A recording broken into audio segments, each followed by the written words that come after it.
How does a kid who started out like this Somebody help me! Somebody! end up like this? This is the story of how Edward Elric went from a loud, reckless prodigy to one of the most respected alchemists in the entire nation. Fullmetal Alchemist Brotherhood is easily one of the most iconic anime ever made. If you've somehow missed it, it's basically a story about two brothers who break the ultimate rule of alchemy: don't mess with dead people. And shocker, it goes horribly wrong. There's war, shady government conspiracies, and enough plot twists to leave your head spinning. But underneath all the chaos, it's really just about two brothers trying to fix the mess they made, while everything around them keeps getting worse. So, without further ado, let's dive right into it. In the first episode, titled Fullmetal Alchemist, a rogue alchemist named Isaac McDougal, aka the Freezing Alchemist, is running wild in Central City, drawing some kind of weird alchemy circles and straight up murdering the military police with his ice powers. Not a great look. Over at Central City Command, Führer King Bradley orders Colonel Roy Mustang to hunt the ice guy down, and Mustang ropes in the Fullmetal Alchemist himself, Edward Elric, a short, grumpy teenager with a metal arm and leg, along with his chill, 7-foot-tall suit of armor brother, Alphonse Elric. Ed and Al, yeah, those are their nicknames, run into Isaac pretty fast. Ed shows off by doing alchemy without even drawing a circle, a super rare thing apparently, and tanks Isaac's attacks with his metal limbs, called automail by the way. The brothers then almost catch him, but Isaac busts out some tattoos that work like built-in transmutation circles and slips away. Back at HQ, Mustang explains that Isaac used to be a state alchemist during the Ishvalin City War, but he quit after getting fed up with the military's shady business. Back with Isaac, he tries to recruit another war criminal, Sulph J. Kimbley, a guy who literally blew people up for fun. But Kimbley just likes chaos. He's not really into the politics of things. Isaac, meanwhile, keeps sneaking around Central City, finishing these giant ice circles everywhere. Major Alex Louis Armstrong, a giant, overly dramatic muscle man, tries to punch Isaac into submission, but no luck. Mustang jumps in too, trying to roast him with fire alchemy. But Isaac counters it with water because Pokemon logic applies here, apparently. Eventually, Ed and Al realize Isaac's been setting up one huge transmutation circle centered around military HQ. When he finally activates it, huge ice spikes start tearing up the city.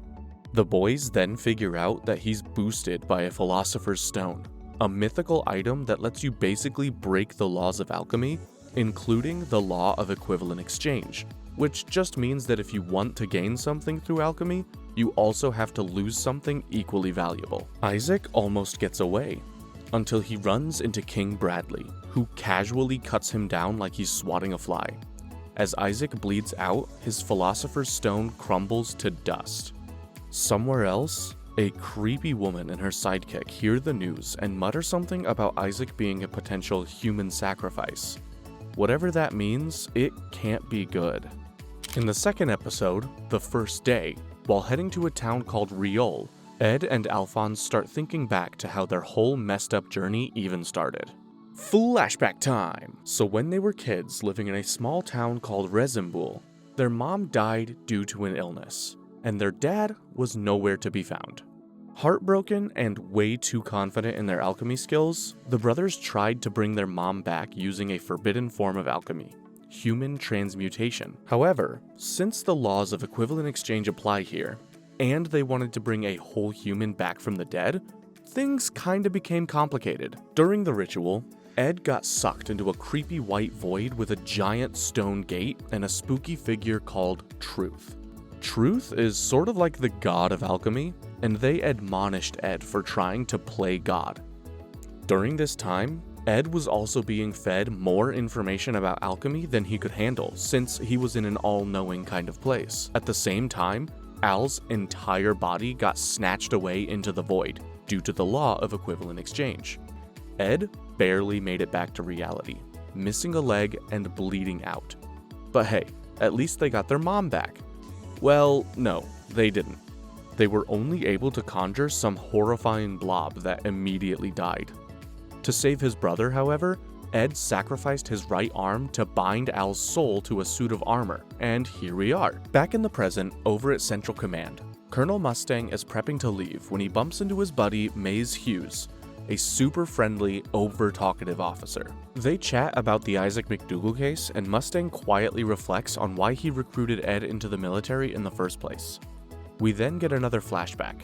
Years ago, Mustang and his sniper partner Riza Hawkeye showed up in Rezembul after the failed transmutation and found Ed broken with missing limbs, and Al trapped in armor. Mustang offered Ed a shot at becoming a state alchemist, which is basically an alchemist that works for the military, promising him access to resources that might help fix their bodies. After some emotional resistance, mostly from their family friend and neighbor Pinako Rockbell and her grandmother Winry, Ed agreed. Fast forward, Ed goes through intensive physical rehab and eventually gets fancy mechanical limbs installed called automail, and a year later, he passed the terrifying state alchemist exam. Even King Bradley showed up to watch, and after seeing Ed's gutsy performance, he gave him the title Fullmetal Alchemist. Back in the now, Ed and Al finally arrive in Riol, chasing rumors of a miracle, and hopefully the Philosopher's Stone. Yep, the boys want their real bodies back. In the next episode, City of Heresy, Ed and Al finally make it to Riol, where a so-called prophet named Father Cornello is performing miracles in the name of the god Leto. He's preaching stuff like immortality and resurrection, which sounds a little too familiar for Ed, who immediately suspects alchemy is involved. They then meet Rose, a devout believer who thinks Cornello can bring back her dead boyfriend. And she's not thrilled when Ed calls out the miracles as fake science tricks. Still, she agrees to help him get a meeting with Cornello. Instead of a friendly chat, Cornello sends goons to kill the brothers. Doesn't work. Ed and Al wreck them effortlessly, which forces Cornello to show up himself. Ed accuses him of using a Philosopher's Stone, pointing to the red gem in his ring. Cornello panics and tells Rose to shoot Ed, promising to resurrect her boyfriend if she obeys. She pulls the trigger, hits Al, but the helmet flies off and reveals there's no body inside. Cornello and Rose are shook. That's when Cornello attacks them with a chimera, an artificial creature created by alchemy, and Ed fights it off using his automail limbs and alchemy with no circle. Yep, he can do alchemy without making a transmutation circle after being all enlightened in that gate void thing. Cornello realizes they've committed the ultimate taboo, human transmutation. Ed confirms it. Later on, Ed sneaks into the church's radio room and tricks Cornello into revealing his plan. Fake religion, build an army, take over the country. Standard stuff. Unfortunately for him though, Ed had the mic on the entire time, which means that the whole city of Riol hears everything. Cornello loses it, tries using the stone again, but it backfires and mutates him. When Ed demands the stone, it disintegrates. Turns out, it was the fake kind, the kind that breaks easily. As the residents of Riol turn on Cornello, he's confronted by two mysterious strangers, Lust and Gluttony, who kill him like it's nothing. Yeah, something bigger's going on. Episode 4, An Alchemist's Anguish, starts off at night in Central City. A high-ranking state alchemist, Basque Grand, gets jumped by a guy with an X-shaped scar on his forehead. Grand fights back, but Scar Guy crushes him instantly with some freaky power. Meanwhile, Ed and Al head to East City to update Colonel Roy Mustang about the Riol mess. Mustang then hooks them up with Sho Tucker, a state alchemist who made a chimera that could talk. It only said, "I want to die," though, so yikes. Hoping Tucker's research might help them fix their bodies, Ed and Al dive into his library. While Ed studies, Al spends some time with Tucker's sweet daughter Nina and their big fluffy dog Alexander. Tucker's stressed because his yearly state alchemist review is coming up, and if he fails, he loses everything. Nina believes in him though. After that, the day's over and Ed and Al promise to come back to keep studying. Over in Central, Lieutenant Colonel Maze Hughes and Major Armstrong are chasing leads on the scarred guy who's been killing alchemists, but it looks like the killer skipped town. Back over at Tucker's, the next day feels off. The house is too quiet, but when Ed and Al find Tucker, he proudly shows off a new talking chimera, a successful experiment. It says, Big Brother, and Ed immediately connects the dots. Tucker fused Nina and Alexander together. Yikes! Ed loses it and beats Tucker bloody before Al stops him. They realize they can't undo what's been done, and it gets all sad and dark from there. Later, Ed breaks down at HQ, admitting he's just a kid who couldn't even save one little girl. That night, Scar Guy shows up at Tucker's house. He kills Tucker for defiling God's work, and then, heartbreakingly, puts Nina out of her misery too. He then prays for their souls and disappears into the night. Maybe he ain't too bad. In the next episode, Reign of Sorrows, Ed wakes up from a nightmare about his mom and Nina. After that, he and Al head back to HQ to check on Tucker's fate, but Lieutenant Hawkeye tells them it's too late. Tucker and Nina were murdered, and she won't even let the boys see the crime scene. Meanwhile, back in the city of Riol, a fake Father Cornello is stirring a full-on civil war. Lust and Gluttony watch from the sidelines like it's reality TV, joined by the fake Cornello, who shapeshifts into his true form. Envy, another creep working with them, and when a priest figures them out, Gluttony just straight up eats him. In East City, Lieutenant Colonel Hughes and Major Armstrong show up. They talk about the killer nicknamed Scar. He's already wiped out 5 state alchemists in Central alone. After that, Mustang realizes that Ed might be Scar's next target. Sure enough, Scar jumps Ed and Al while they're out in the rain. He wrecks Al's armor and destroys Ed's automail arm like it's nothing. Ed, beaten and desperate, offers his life if Scar spares Alphonse. Scar's ready to kill him until Mustang and the gang swoop in. Problem is, Mustang's fire powers don't work in the rain. So Major Armstrong, the strong-arm alchemist, who's like a human tank, takes over. Armstrong figures out that Scar's using a twisted kind of alchemy that just destroys stuff instead of rebuilding it. Scar fights them off, but loses his shades, revealing red eyes. Turns out, Scar's an Ishvalin, a survivor of a brutal civil war the state alchemists helped end. With his identity out in the open, Scar escapes underground. Afterward, Al yells at Ed for giving up too easily. At HQ, Mustang gives a crash course on the Ishval Civil War, basically admitting that the military committed genocide against the people of Ishval. Ed's furious.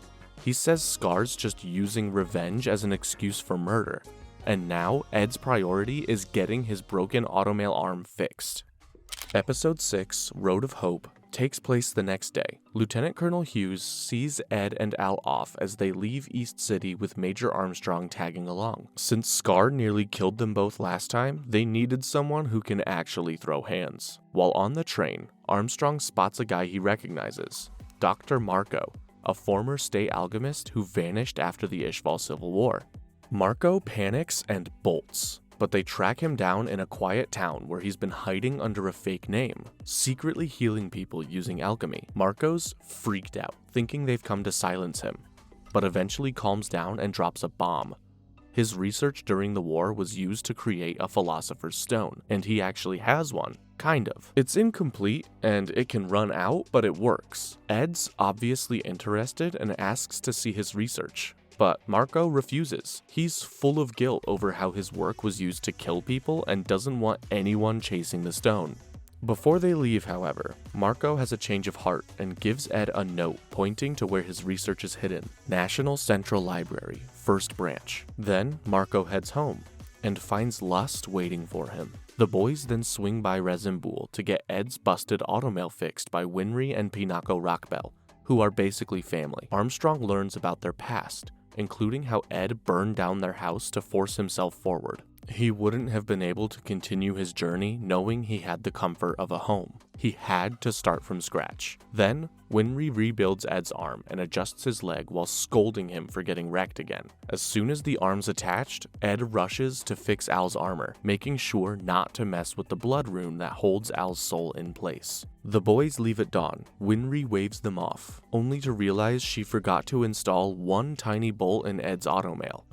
Okay. In the next episode, Hidden Truths, Ed, Al, and Armstrong finally make it to Central, only to find the first branch of the National Central Library, where Marco's research was supposed to be, burned to the ground. Lust actually torched it to keep the Elrics off the Philosopher's Stone's trail, but Gluttony's way more interested in hunting Scar, who's now hiding underground. Lust and Gluttony jump Scar in the sewers, causing a huge explosion. Meanwhile, Colonel Mustang hears about the blast and figures if he catches Scar, it'll boost his chances of becoming a Führer, the commander-in-chief of the state military. No bodies are found, but Scar's blood-stained jacket floats down the river. Lust, watching from the crowd, tells Gluttony that Scar's still alive, but too hurt to be a threat for now. Back in Central, Ed and Al meet their new babysitters, Second Lieutenant Maria Ross and Sergeant Denny Brosh. They take the boys to meet Sheska, a former librarian with a freakishly good memory. Even though the books are burned,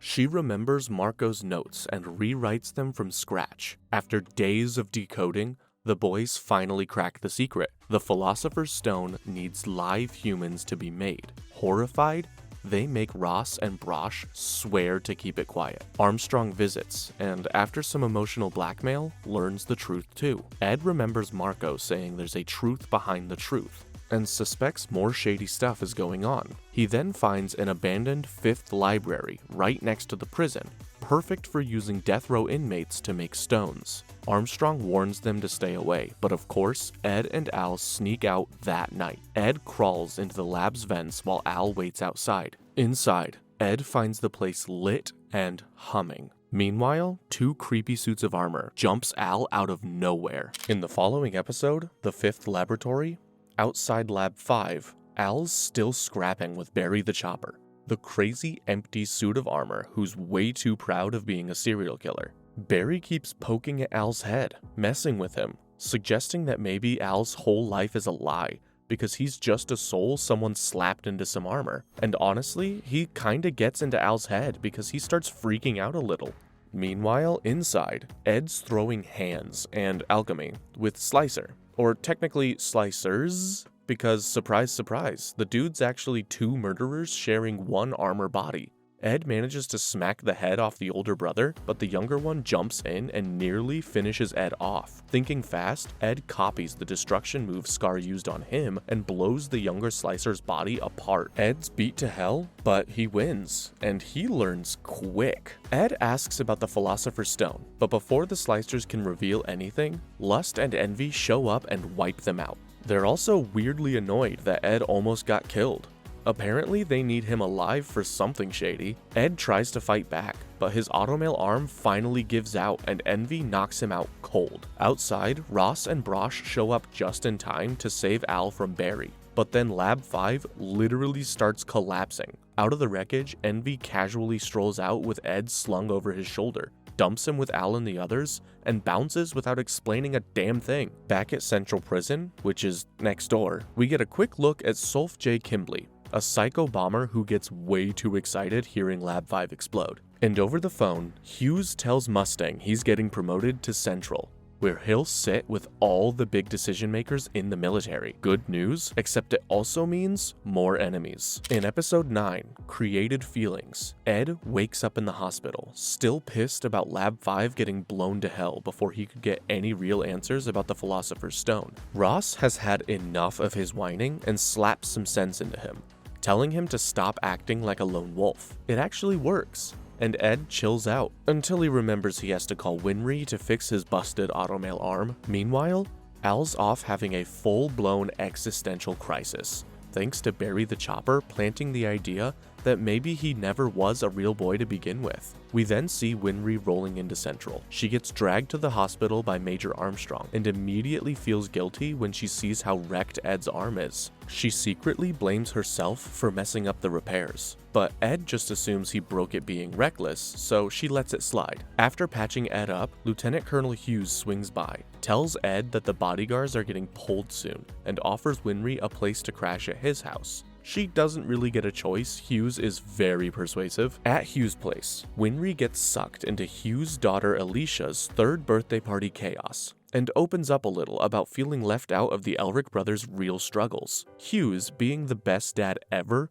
explains that Ed and Al just bottle stuff up to protect the people that they care about. The next morning, Al totally snaps and accuses Ed of faking his whole existence. Ed just storms off, refusing to even argue. Winry, fed up, beats some sense into Al and makes him realize Ed's been terrified Al would hate him for trapping him in a metal body. After that, Al finds Ed on the roof. They brawl with bed sheets, because of course they do, and finally make up, swearing to get their real bodies back. Meanwhile, out in the east, Scar wakes up in an Ishvalin slum, alive but wrecked. A kid and an old man saved him, and he checks if his right arm, the scary tattooed one, is still there. Spoiler, it is. In the next episode, Separate Destinations, Colonel Mustang is having a little emo moment, thinking back to the Ishval Civil War, specifically the moment he decided he wanted to become Führer someday, so no one would have to suffer behind bad leadership ever again. His ride or die, Lieutenant Colonel Hughes, promised he'd have his back. Then, Lieutenant Hawkeye snaps him out of it and reminds him there's a mountain of paperwork waiting before they transfer to Central.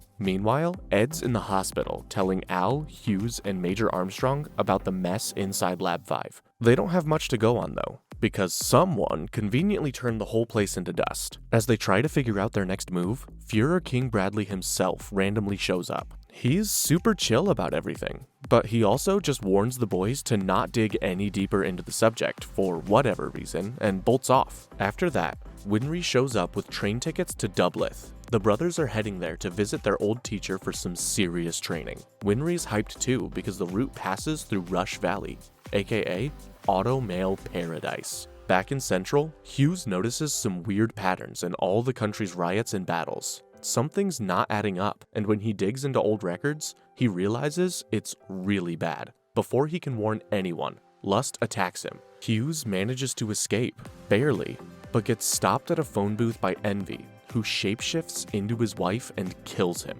Damn. On the train, the Elrics happily chow down on some apple pie Hughes' wife made for them, totally unaware of what just went down. Later, Hughes' funeral hits like a truck. Everyone's crushed, especially Mustang, who's absolutely wrecked watching little Alicia cry for her dad.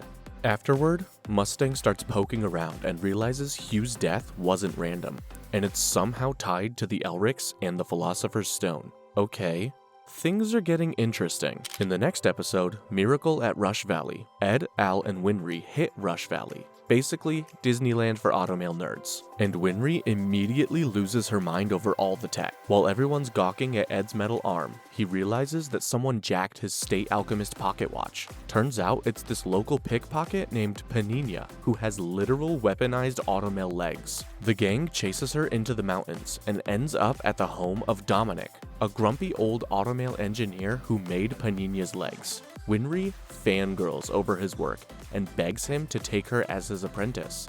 He says no because, well, he's old and cranky. Then, a rainstorm traps our gang at Dominic's place, and we get Panina's backstory. She lost her legs in a train wreck, was saved by Dominic, and started stealing to pay him back. Not exactly what he had in mind. Winry tells her to maybe not fund her gratitude with crime, and Panina actually listens. While all this is happening, Dominic's daughter-in-law, Satella, suddenly goes into labor. With the doctor stuck in town and no time to wait, Winry steps up to deliver the baby. Because, oh yeah, she basically grew up studying medical textbooks for fun. The baby's born safe and healthy, and the whole thing hits Ed pretty hard, seeing life created the right way, not by messing with alchemy. Winry also accidentally cracks open Ed's pocket watch and finds a message hidden inside. Don't forget, 3 October 11, the day Ed and Al burned their house down. Dominic, meanwhile, still refuses to take Winry as an apprentice, but he promises to hook her up with someone in town. After a lot of hugs and goodbyes, Ed and Al head off to find their next lead. In episode 12, One is All is One, Ed and Al finally make it to Dublth to visit their old teacher, Izumi Curtis, who immediately beats the crap out of them as a greeting. She's furious Ed joined the military, but her tough act cracks a little when she starts coughing up blood. Her massive but gentle husband, Sig Curtis, calms her down, and they all head inside. The boys ask Izumi about the Philosopher's Stone, but she's not super interested in that shady stuff. Though she does mention meeting a guy in Central who seemed to know a lot about it, a man named Van Hohenheim. That name hits hard, because it turns out Hohenheim is Ed and Al's deadbeat dad, the guy who ditched their family years ago. Ed's not thrilled and refuses to take any help from him, but Izumi warns them that whatever Hohenheim's been planning, it's about to happen soon.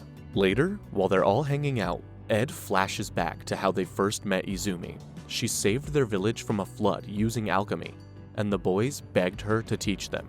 She agreed, but only if they could survive alone on Yak Island for a month. No alchemy allowed. Through a lot of struggling and almost starving, Ed and Al figured out that Izumi was trying to make them one with nature. Back in the present, Ed realizes Izumi must have seen the same gate of truth he did. Before he can ask, she corners him, making him transmute without a circle, and confirms it. She admits she once tried to resurrect her stillborn child, and paid for it with her organs, which is why she's always so sick. Yikes. Izumi then hugs them both, and for once, the boys finally let themselves cry. Yeah, I like this woman already. In episode 13, Beasts of Dublth, even though she's impressed Ed and Al survived seeing the gate, Izumi still kicks them out as her students for breaking her no human transmutation rule. Depressed but respectful, the boys head for the train station. Sig stops them and basically says they're not students anymore, they're equals now, which is kind of a light bulb moment. They then sprint back to actually talk to Izumi. She figures Al probably saw way more inside the gate than they did, since he lost his whole body, but Al can't remember anything. Izumi thinks the trauma wiped his memories, and promises to ask a doctor she knows for help. Meanwhile, a weird lizard guy is spying on our boys. Over in East City, Roy Mustang is playing chess with his mentor, Lieutenant General Grumman, and finds out he's been reassigned to Central City. As a bonus, he gets to take his whole crew, including sharpshooter Riza Hawkeye with him. Also, Scar is hiding out, healing up, and getting scolded by his old master for, murdering people and whatnot.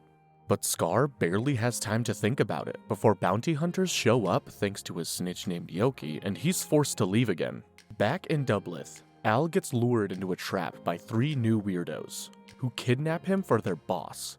Their boss turns out to be Greed, another homunculus, which basically means a superpowered artificial human.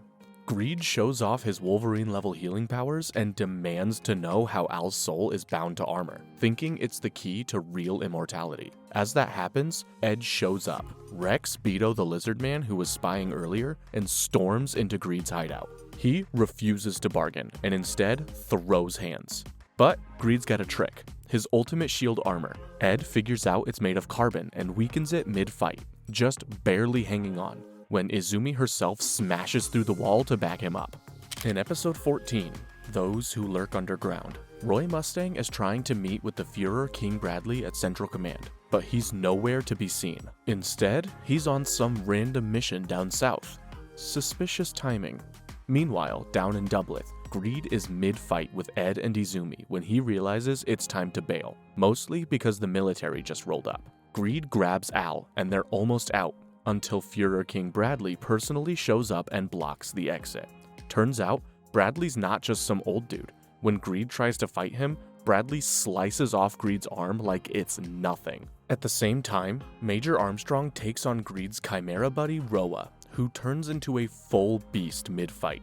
Armstrong urges him to surrender, but before anything can come of it, Roa and another chimera, Dolcetto, create a smoke bomb and run. Bradley's battle with Greed gets brutal. His eye patch falls off, revealing a creepy ultimate eye that lets him predict every move. Oh, and surprise surprise, Bradley's a homunculus too, going by the name Wrath. Greed tries to save his chimera crew, but Bradley cuts them down without mercy. Martel, who's now hiding inside Al's armor, tries to fight back, but Bradley stabs through Al's armor and kills her. The trauma and her blood triggers Al's lost memories of the gate to come rushing back. Later, Bradley questions Ed, Al, and Armstrong, but doesn't get much. He also drops by Izumi's place to offer her a state alchemist gig. She basically laughs him out the door. Underneath Central, Wrath, aka Bradley, meets up with fellow homunculi Lust, Gluttony, and Envy, and drags a chained-up Greed in. Greed refuses to rejoin their boss, called Father,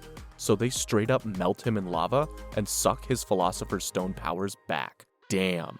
Bradley then heads home to his family like nothing happened. The next episode, Envoy from the East, kicks off at night. Scar fights this washed-up alchemist Giolo Comanche, who tries to slice him up with transmuted blades. Scar gets a small cut, but wrecks Comanche in the end. Back at his hideout, Scar finds that Yoki picked up a random collapsed kid, Mei Chang, and her tiny panda, Xiao Mei. Mei's from Jing, a country far to the east, and she heals Scar's leg using alkahestry, basically a different type of alchemy practiced only in Jing.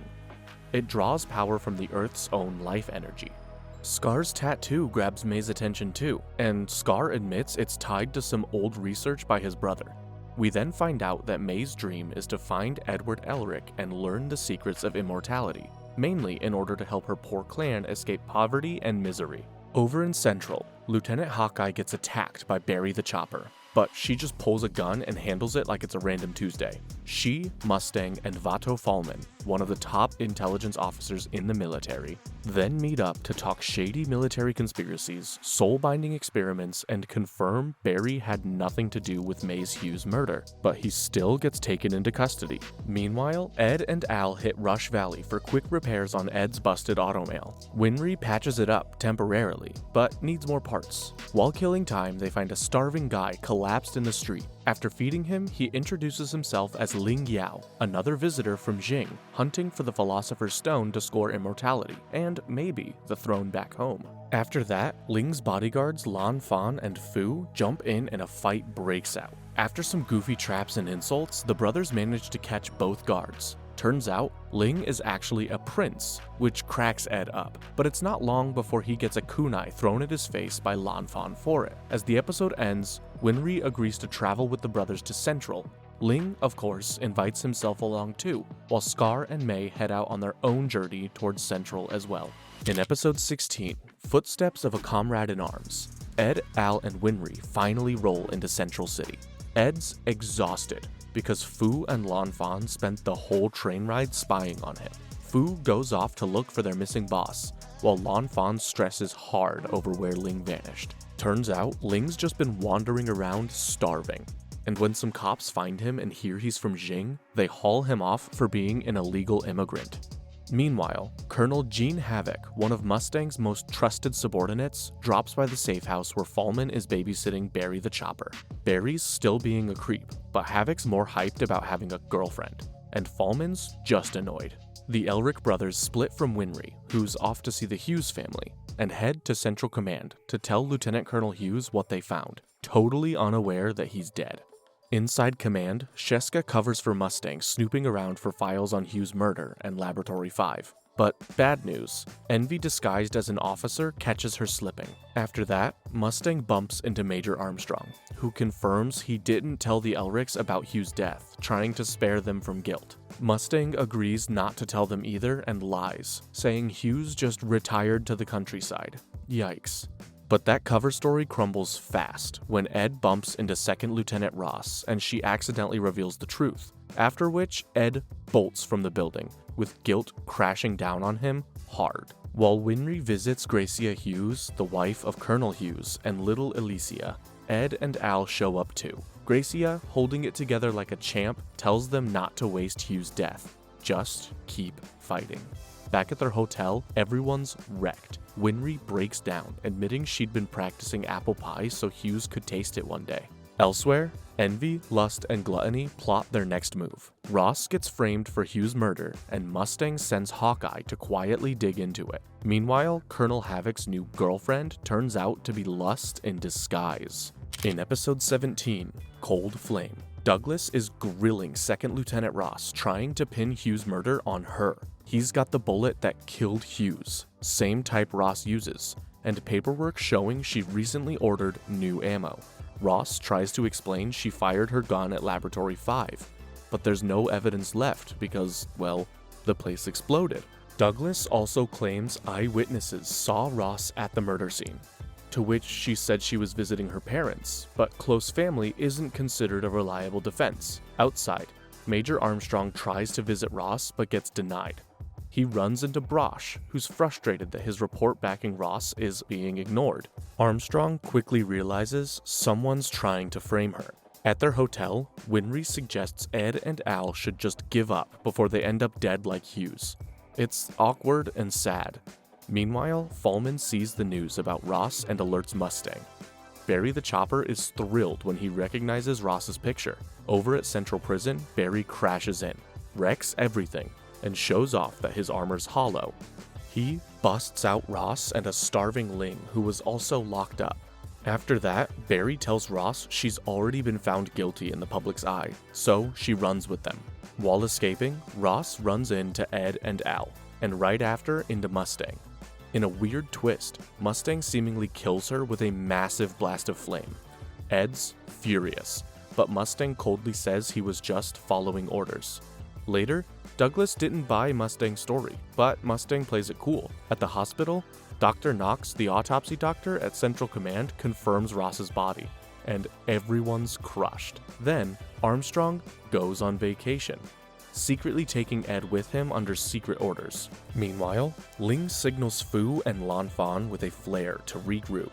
Back at Villain HQ, Envy tells Lust that Barry's alive, and she sends Barry's original human body to hunt him down. In the next episode, The Arrogant Palm of a Small Human, Ed and Major Armstrong arrive in Rezembul, and Ed immediately demands answers about why Mustang sent him here. Armstrong's just as clueless. But before Ed can get too mad, Second Lieutenant Brita, another one of Mustang's guys, shows up, undercover. Meanwhile, back in Central, Al and Winry wonder the same thing, and suddenly, Ling breaks into their hotel room for the second time. The first time he was just messing around, and reveals that Mustang's playing a way bigger game. Out in the desert, Ed, Armstrong, and Brita trek to the ruins of Xerxes, guided by a guy named Han.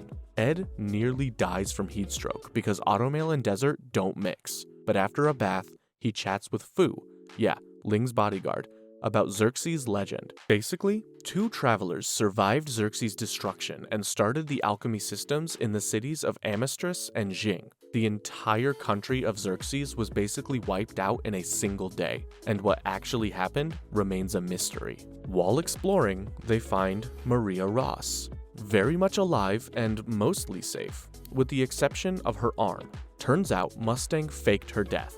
Mustang knew the story about Ross killing Hughes was bogus, so, with Barry the Chopper's help, he staged Ross's death using a dummy corpse and smuggled her out. Now, Ross is being sent to Jing with Fu to keep her safe. Ed's furious he wasn't told, but he gets why it had to happen like that. Before leaving, Ross says goodbye to Ed and asks him to thank Mustang. Back in Central, Barry's human body attacks Fallman's apartment. Havoc and Hawkeye back him up, Hawkeye sniping from a tower. Still, Barry's human body, basically a mindless rat in a rotting corpse, manages to escape. Meanwhile, Ed runs into a group of Ishvalins at Xerxes. An old woman, Shan, reveals that Winry's parents once helped Ishvalins during the war, but they were killed by an Ishvalin warrior priest, who Ed realizes was Scar. Damn! At the tower, Gluttony shows up and shrugs off Hawkeye's bullets like they're nothing. In episode 19, Death of the Undying, Hawkeye is unloading bullets into Gluttony, who's basically a walking stomach. Meanwhile, Ling explains that all this chaos was Mustang's plan to flush out the bad guys. Alphonse decides he's in too, wanting answers about Hughes' murder. Hawkeye's bullets do nothing, but just before Gluttony can eat her, Fury and her dog, Black Hayate, save her. Then Mustang shows up and cooks Gluttony with a fire blast. They then jump in a car with Havoc and chase Barry the Chopper, who's tracking down his old human body, and Alphonse tags along. Barry's trail leads to Central Lab 3, aka Bad Guy HQ. Mustang's team storms in after Barry, splitting up to search. Mustang and Havoc find Lust. Yes, the Lust. She's revealed to have crazy healing powers and a Philosopher's Stone inside of her. Mustang tries roasting her, but she slices a water pipe to mess with his fire alchemy. After a clever explosion trick, they think they've won, until Lust impales Havoc and Mustang. Meanwhile, Al and Hawkeye find Barry's dying human body. Lust shows up, wrecks Barry, and moves in to kill them too. Hawkeye breaks down, and Al refuses to leave her. Right when things look hopeless, a very much not dead Mustang crawls in and goes full flamethrower mode on Lust. burning her again and again until her stone runs out and she crumbles to ash. Good God. Everyone's hurt, but alive. Bradley watches secretly, but doesn't interfere. Al limps back to Winry, literally falling apart, and Edward, back in Rezembul, finally comes face to face with his dad, Van Hohenheim. In episode 20, Father Before the Grave, Ed finally comes face to face with his long-lost dad, Van Hohenheim, at Trisha Elric's grave, the mother of Ed and Al, and it is not a happy reunion. Hohenheim casually brings up that he knows about the boy's human transmutation attempt, and Ed snaps, basically telling him to get lost. When Hohenheim says the real reason Ed burned the house down was to hide from his guilt, not some noble no-turning-back reason, Ed storms off like an angry teenager, because, well, he kinda is an angry teenager. That night, Hohenheim creeps in to see Ed sleeping, but can't bring himself to actually say anything. Pinako, meanwhile, grills him about why he ditched his family for years. Hohenheim dodges, but drops his theory. He doubts the thing Ed and Al transmuted was even their mom. Eavesdropping, Ed starts spiraling. Over in Central, Al explains to Ling and Lanfan that his soul's stuck to his armor with a blood rune, meaning he doesn't need to eat or sleep, but also he might just fall apart one day, cause he's barely existing. Ling's like, hey, immortality, but Winry's ready to slap him for being reckless. Al and Winry then have a quiet talk about his future, and it's not super hopeful. Back in Rezembul, Ed has a nightmare about the creepy truth entity mocking him. Then he digs up the grave of the thing he and Al made, and finds out the body isn't even remotely their mom's. Turns out, resurrection is literally impossible. Weirdly, Ed sees this as good news. If they didn't bring back Trisha, then Al's real body might still be alive somewhere. It wasn't sacrificed for whatever creature they thought was their mom. It's probably stuck in the limbo land Ed was in when he was meeting with the truth. Ed calls Izumi Curtis to share the discovery, freaking her out too. After paying respects at the Rockbell graves, Ed heads back to Central, fixes up Al, and fills him in. They then piece together that Al's body was chilling somewhere near the gate. Both brothers, now fired up, promise to get their bodies back again, and Winry, watching them, notices something. Ed's finally growing up. In the next episode, Advance of the Fool, Mustang's in the hospital, but he's still taking shots at everyone. He calls out Hawkeye for believing Lust's lies during their fight, and tells her to toughen up if she wants to keep working under him. Hawkeye notes no one's coming after them, which feels way too chill considering they torched a homunculus. Meanwhile, Envy's raging at Bradley for letting Mustang live, but Bradley's like, he's a sacrifice. We need him. Gluttony's moping around over Lust's death, which is kind of sweet in a creepy cannibal way. After that, Al starts freaking out about his body possibly rotting away in the gate. Ed comforts him by blaming his shortness on their messed up connection with the gate. Okay. Back at the hospital, the gang starts piecing stuff together. Fury delivers maps, and Hawkeye realizes there's a giant transmutation circle surrounding Central, like a sketchy, probably evil one. It includes Central Command and even the Führer's mansion. It's very sus, and Mustang suspects the top of the military is rotten. Things get heavier when Havoc realizes he's paralyzed and can't serve anymore. Mustang's crushed, but when Brita visits, Havoc secretly gives them a lead. Dr. Marco might be able to fix Havoc, and so Mustang sends Brita off on a mission. Meanwhile, Ed and Al decide to use themselves as bait to draw out Scar and the homunculi. Ling's down to help, mostly because he still owes Ed for food. Meanwhile, Winry's not thrilled about this and smacks Ed with a wrench again. Later, Ed does some flashy alchemy around town to get Scar's attention. Scar shows up and boom, it's on. Al and Ed are fighting Scar. Mustang's feeding out fake reports to distract the MPs, and Ling and Lanfan go after Gluttony. But then they sense something off, and Wrath jumps in, slashes Lanfan, and things take a brutal turn real fast. Episode 22, Backs in the Distance, picks up with Wrath's fight with Lanfan and Ling going hard. Lanfan manages to deflect one of Wrath's strikes, just enough to avoid getting killed, but she's out cold and bleeding. Before Gluttony can chow down on her, Ling slices him up and grabs her, trying to escape. Wrath, annoyed, tries to finish them off, but Ling's sword skills actually hold up surprisingly well, so much so that Wrath's impressed and pissed. Ling notices Wrath's stars and realizes that, yeah, this is King Bradley, the Führer himself. Ling then throws a whole speech about how a king is nothing without his people, but Wrath thinks kings are just about power. While they're talking, Lan Fan manages to throw down a flash bomb. Ling grabs her and tries to escape through a vent, but Wrath whips a sword at him and reveals his ultimate eye, meaning this guy can basically predict every move you make. Damn. Meanwhile, Winry visits Hugh's grave with his family. On her way back, she hears that Ed and Al are fighting Scar again, and that sets off some very bad memories, so she rushes over. The fight between Scar and the Elrics is brutal. Ed nearly gets crushed, and Al tries to stall by asking Scar why he's killing state alchemists. Scar says he's doing it for divine justice, but Al calls him out for using God as a cover for murder, like what he did to Nina Tucker. Scar insists that there was no saving Nina, so death was a mercy. Winry shows up just in time to hear Scar mention he killed her parents, so she grabs a gun from a knocked out MP and aims it at him. Scar tells her to use it, and it gives him flashbacks from the Ishvalin Civil War, where his brother died saving him, and he murdered the Rockbells in a blind rage.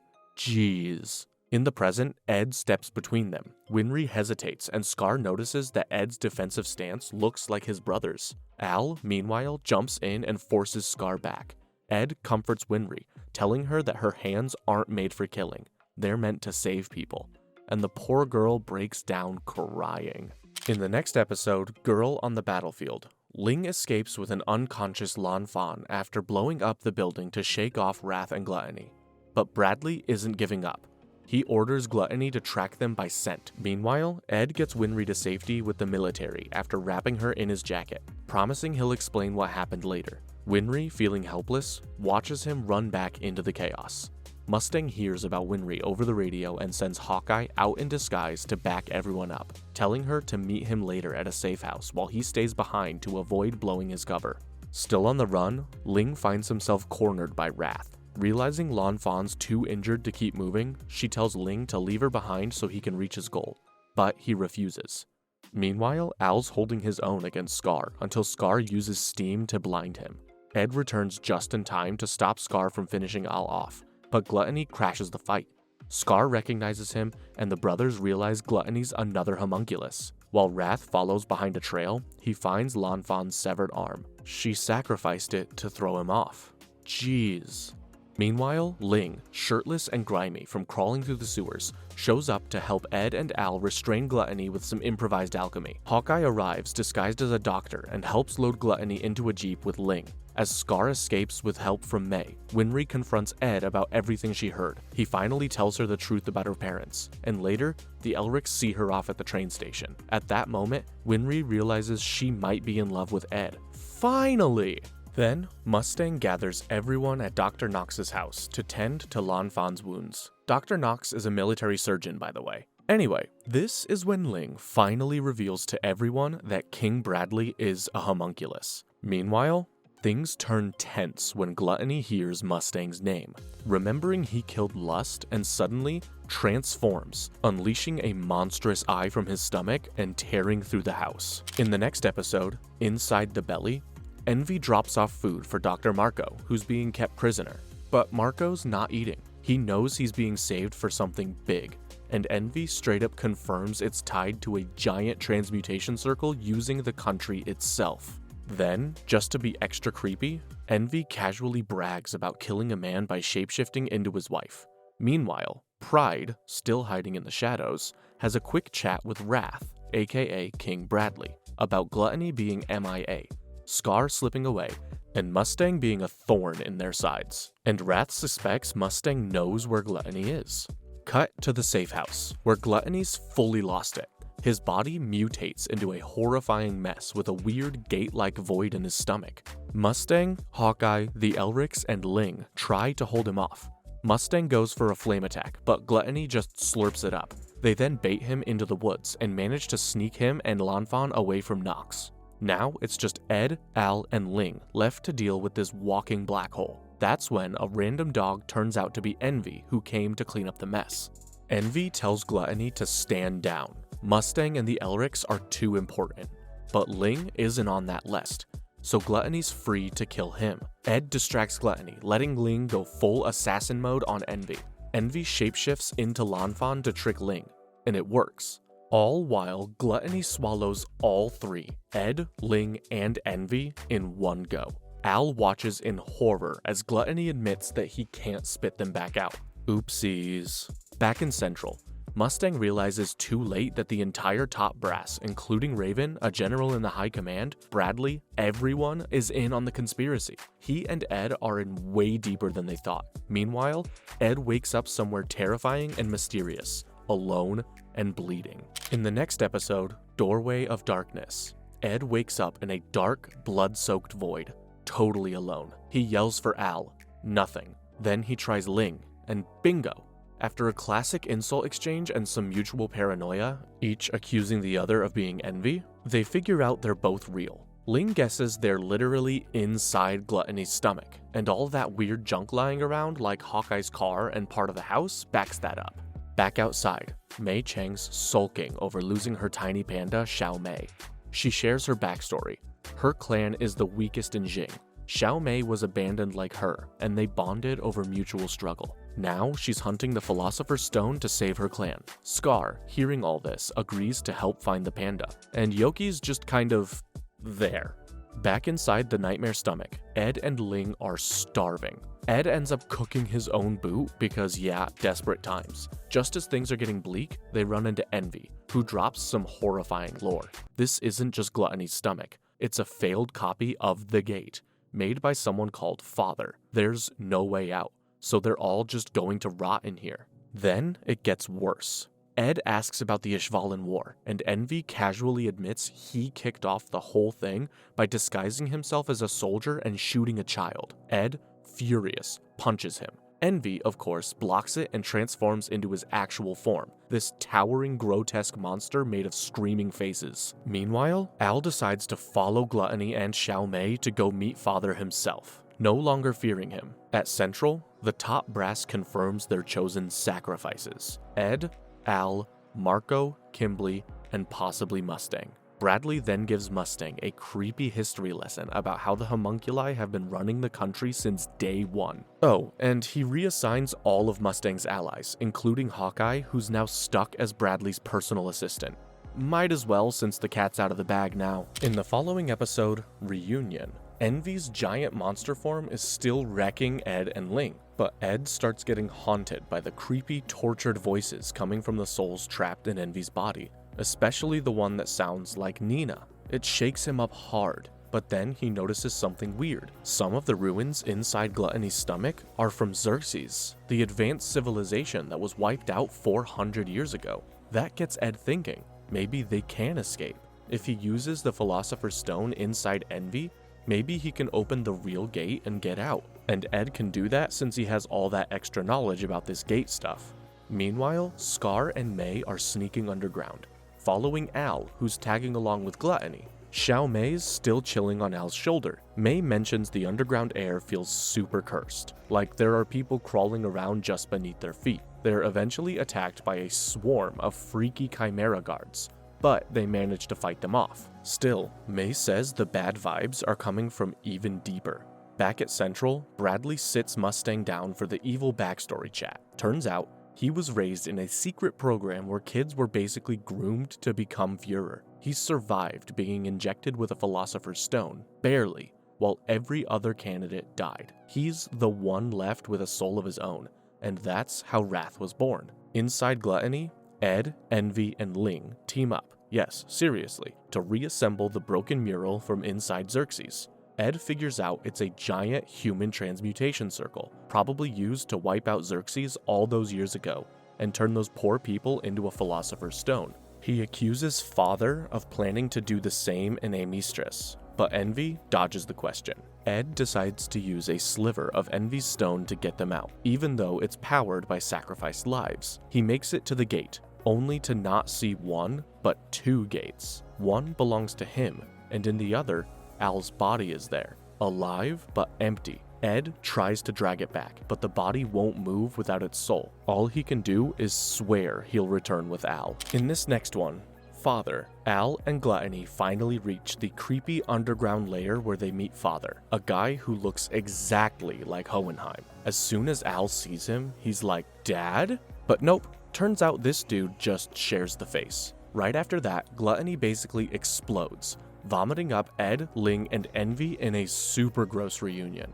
Ed and Al are thrilled to see each other, but it doesn't last long. Father takes one look at them and immediately clocks that they're the Elric brothers. Ed realizes this guy isn't actually their dad, but someone very connected. Father, curious, restores Ed's injuries and even fixes Al's arm without using equivalent exchange, which freaks them out. Meanwhile, Ling's not feeling the good vibes and attacks, but Father casually tells Gluttony to eat him. During the fight, Ed tries to transmute something, and it straight up doesn't work, cause Father just disables their alchemy with one move. Everyone's stunned, especially Scar and May, who can still use their own form of alchemy. Envy mocks them all and says they've never bothered to ask why their powers work. Then, just for fun, Father decides to make Ling into a homunculus. Damn, what the hell is going on? Using a Philosopher's Stone pulled from his own body, Father infects Ling, who willingly accepts it. This was the whole point of his journey after all. As a result, Greed is reborn, but with Ling's body. The Elrics are stunned when Greed 2 doesn't even remember them. Then, Scar and May crash the party. May realizes Edward is the short kid from before and is devastated. A messy fight breaks out. Scar takes down Gluttony again. May attacks Envy, and Ed tries to reason with Scar by revealing Envy started the Ishvalin War. Father proves untouchable, but Scar and Al escape with a wounded May. Ed goes after Greed, hoping Ling's still in there. Ling peeks through for a second, but it's not enough. Father has the Elrics captured and orders them taken to Wrath. Then, after the credits, we see him casually yank the stone from Gluttony's dying body, promising to rebuild him later. In this next one, Struggle of the Fool, Ed and Al get hauled up from Father's creepy basement lair by Envy, who's now pretending to be a soldier, and they're shocked to find out that they're literally under central command. Ed gets a quick shower, and while he's alone with Al, he casually mentions he saw Al's real body back at the gate. Al also lets him know that Mei Cheng's been hiding inside his armor this whole time. Then, it's time for a tense little meet and greet with Wrath, aka King Bradley, and Colonel Mustang. Ed and Al finally realize that the king of the country is literally one of the homunculi. Mustang reveals his team has basically been scattered as hostages. Ed says he wants out of the State Alchemist program, but Wrath, not so subtly, threatens Winry's life if he talks or quits. He allows the brothers to keep looking for their bodies though. When they leave, Wrath stabs Al's armor just to check if he's hiding anything. Luckily, May and her tiny panda are safe. After that, Mustang searches for Hawkeye, but bumps into Major Armstrong instead. They catch up later and Mustang quietly tells Hawkeye and Armstrong about the whole underground god situation. Armstrong refuses to quit. He's done running from what happened in Ishval. Ed and Al call Winry just to check in. She's fine, but Ed keeps Wrath's threat to himself. Right after, Greed 2 in Ling's body shows up and passes along a message written in Jingese for Lan Fan. Al takes May to Dr. Knox's place to recover, and Lan Fan shows up too. She learns Ling became a homunculus and immediately wants automail so she can help him. Then, things get awkward. Lan Fan and May find out they're from rival clans and instantly try to fight. Dr. Knox shuts it down hard by threatening them with potential pathogens and smacking them with dinner. Now that's a good doctor. Later, Al helps Knox clean up and learns about the doctor's lost family, while Ed realizes his alchemy works again. He connects the dots. Father can turn their alchemy off, but Scar and May's still worked. So maybe their alchemy holds the key. Underground, Father starts growing a new Gluttony. All the while, Scar finds Dr. Marco locked up. Marco confesses he helped make a Philosopher's Stone from Ishvalin lives. Scar's ready to kill him, but first, he wants the whole truth. In the next episode, the Ishvalin War of Extermination, we jump back to 1905, where a baby-faced Roy Mustang is begging his old alchemy teacher to teach him flame alchemy, but the cranky old man named Berthold Hawkeye says no way. He hates that Roy joined the military, calling it a waste of his talent. Roy argues that the military can help people, especially with alchemy, but the old man isn't buying it. When Roy mentions that joining could help fund more alchemy research, Berthold drops a bomb. The research is already done. He's created something incredibly dangerous and powerful, and then he collapses.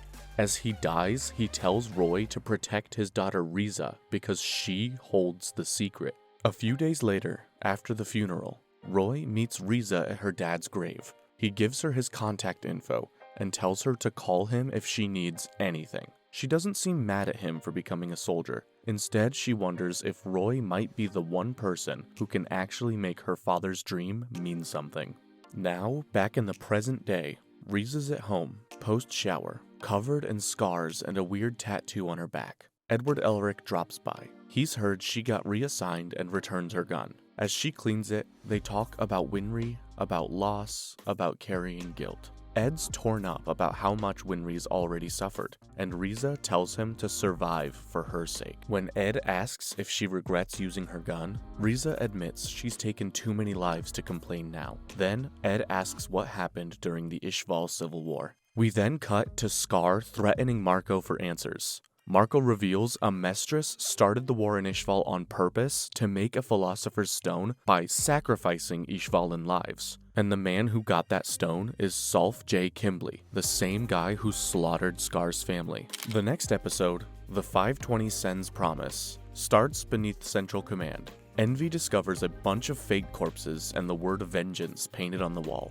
And he knows Scar's figured out Marco's involvement in the Ishvalin massacre. Meanwhile, Ed's leaving Riza's place, and she casually mentions her new position makes it easier to off King Bradley if it comes to that. No pressure. Ed then finds Al and tells him what he's learned, including that Mustang's already planning what happens after he becomes Führer, then gets them thinking about their own futures. But for now, they still need answers. Since May and Scar could use alchemy even when Father blocked it, there's hope. Only problem is that May ditched Dr. Knox's house without leaving a clue. The brothers head out to find her, using Xiao Mei as their only lead. Elsewhere, Mustang's team is scattering. Brida to the west, Fury to the south, and Fallman to the north. Everyone's moving, prepping for what's coming. Mustang even gets emotional with his chess pieces, thinking about how the game isn't over yet. After a whole day of asking random people about a tiny panda and a girl from Jing, Mustang pulls up in his car. He offers to help. Ed hesitates, but Mustang reminds him about the 520 Sen's debt. Classic Mustang. They talk it out, and Ed promises to repay it once Mustang becomes Führer. Back at their hotel, the Elrics are greeted by Fu,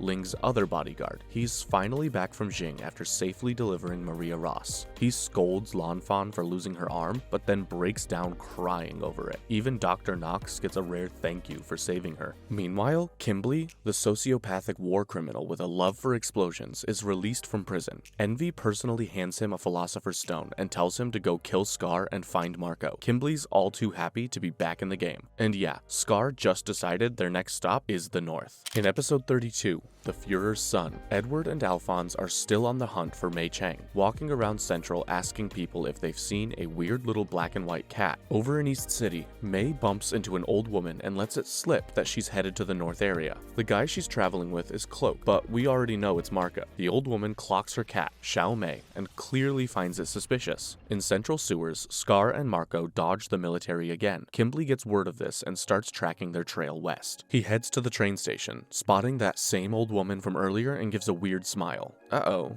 That's definitely not a coincidence. Meanwhile, Mustang visits Hugh's grave and meets the old woman too, except it's actually Lieutenant General Grumman in disguise. Yeah, bro's in full grandma cosplay. Mustang fills him in on all the shady stuff going down in Central. Turns out Grumman already had suspicions after Raven once pitched him the idea of immortal spiders. Super normal thing to say. He got booted out to East City right after rejecting it. When Roy brings up the Riol situation spiraling out after Central took over, Grumman starts getting serious. He clearly smells something rotten and low-key gets hyped at the idea of jumping back into action. Meanwhile, Ed and Al hit the library for any clue on alchemy, but they find nothing. Then Armstrong shows up and quietly tells them May was spotted heading north. He hands Ed a letter with his family seal and tells them to go to Fort Briggs and meet the Northern Wall of Briggs. Major General Olivier Mira Armstrong. Yup, another Armstrong. Al keeps researching while Ed preps for departure.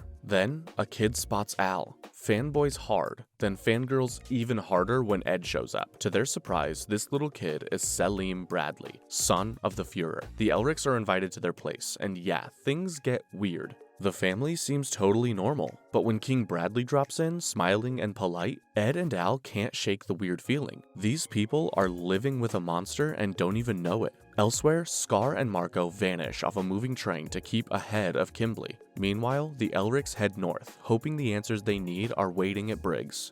In episode 33, The Northern Wall of Briggs, Ed and Al finally make it to North City and immediately freeze their butts off in the snow while waiting for a train to Briggs. Unbeknownst to them, Kimberly's not far behind. He's been tracking Scar using incident reports and signs of transmutation, and now he's closing in on the mountains. Kimberly hears Scar and someone matching Marco's description jumped on a military train heading to Briggs. So, of course, he ditches the backup and decides to take care of it himself. Scar, sensing something's off, leaves his companion and finds out they're being chased by another train. Kimberly boards, finds Marco, and tries to arrest him, only to realize it's just Yoki in a hood. Then Scar shows up and it's on. Scar's ready to kill, but Kimberly's trying to stay alive.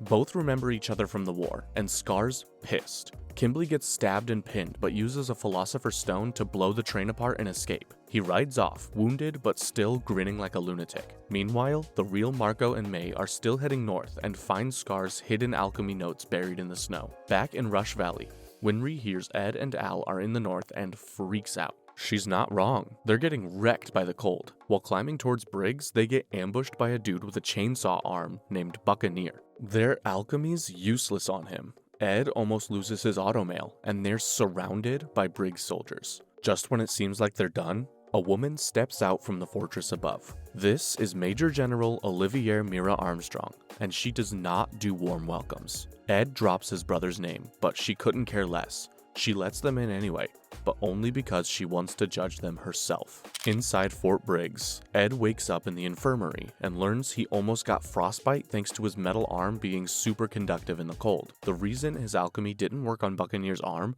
is that Briggs' automail is literally built different. Composite materials that resist his destruction alchemy. Then in walks Major General Olivier Mira Armstrong, and she's not here for pleasantries. She grills the brothers about Al's empty armor and what exactly they're doing in her fortress. Ed dodges the full truth to protect Winry, since Bradley's basically holding her hostage, but they give her a rough version. Armstrong's unimpressed, but lets them stay because she's curious about alchemy and wants to weaponize it. She puts Major Miles in charge of showing them around and giving them a job. Ed tries making small talk with Miles, and Miles takes off his sunglasses to reveal he's part Ishvalin. There's a tense moment, but then Ed says people should be judged individually, and they kind of bond over that. Miles explains Armstrong only cares about loyalty and strength, not bloodlines, and that she told him she'd duel him herself if his Ishvalin side ever turned on Amestris.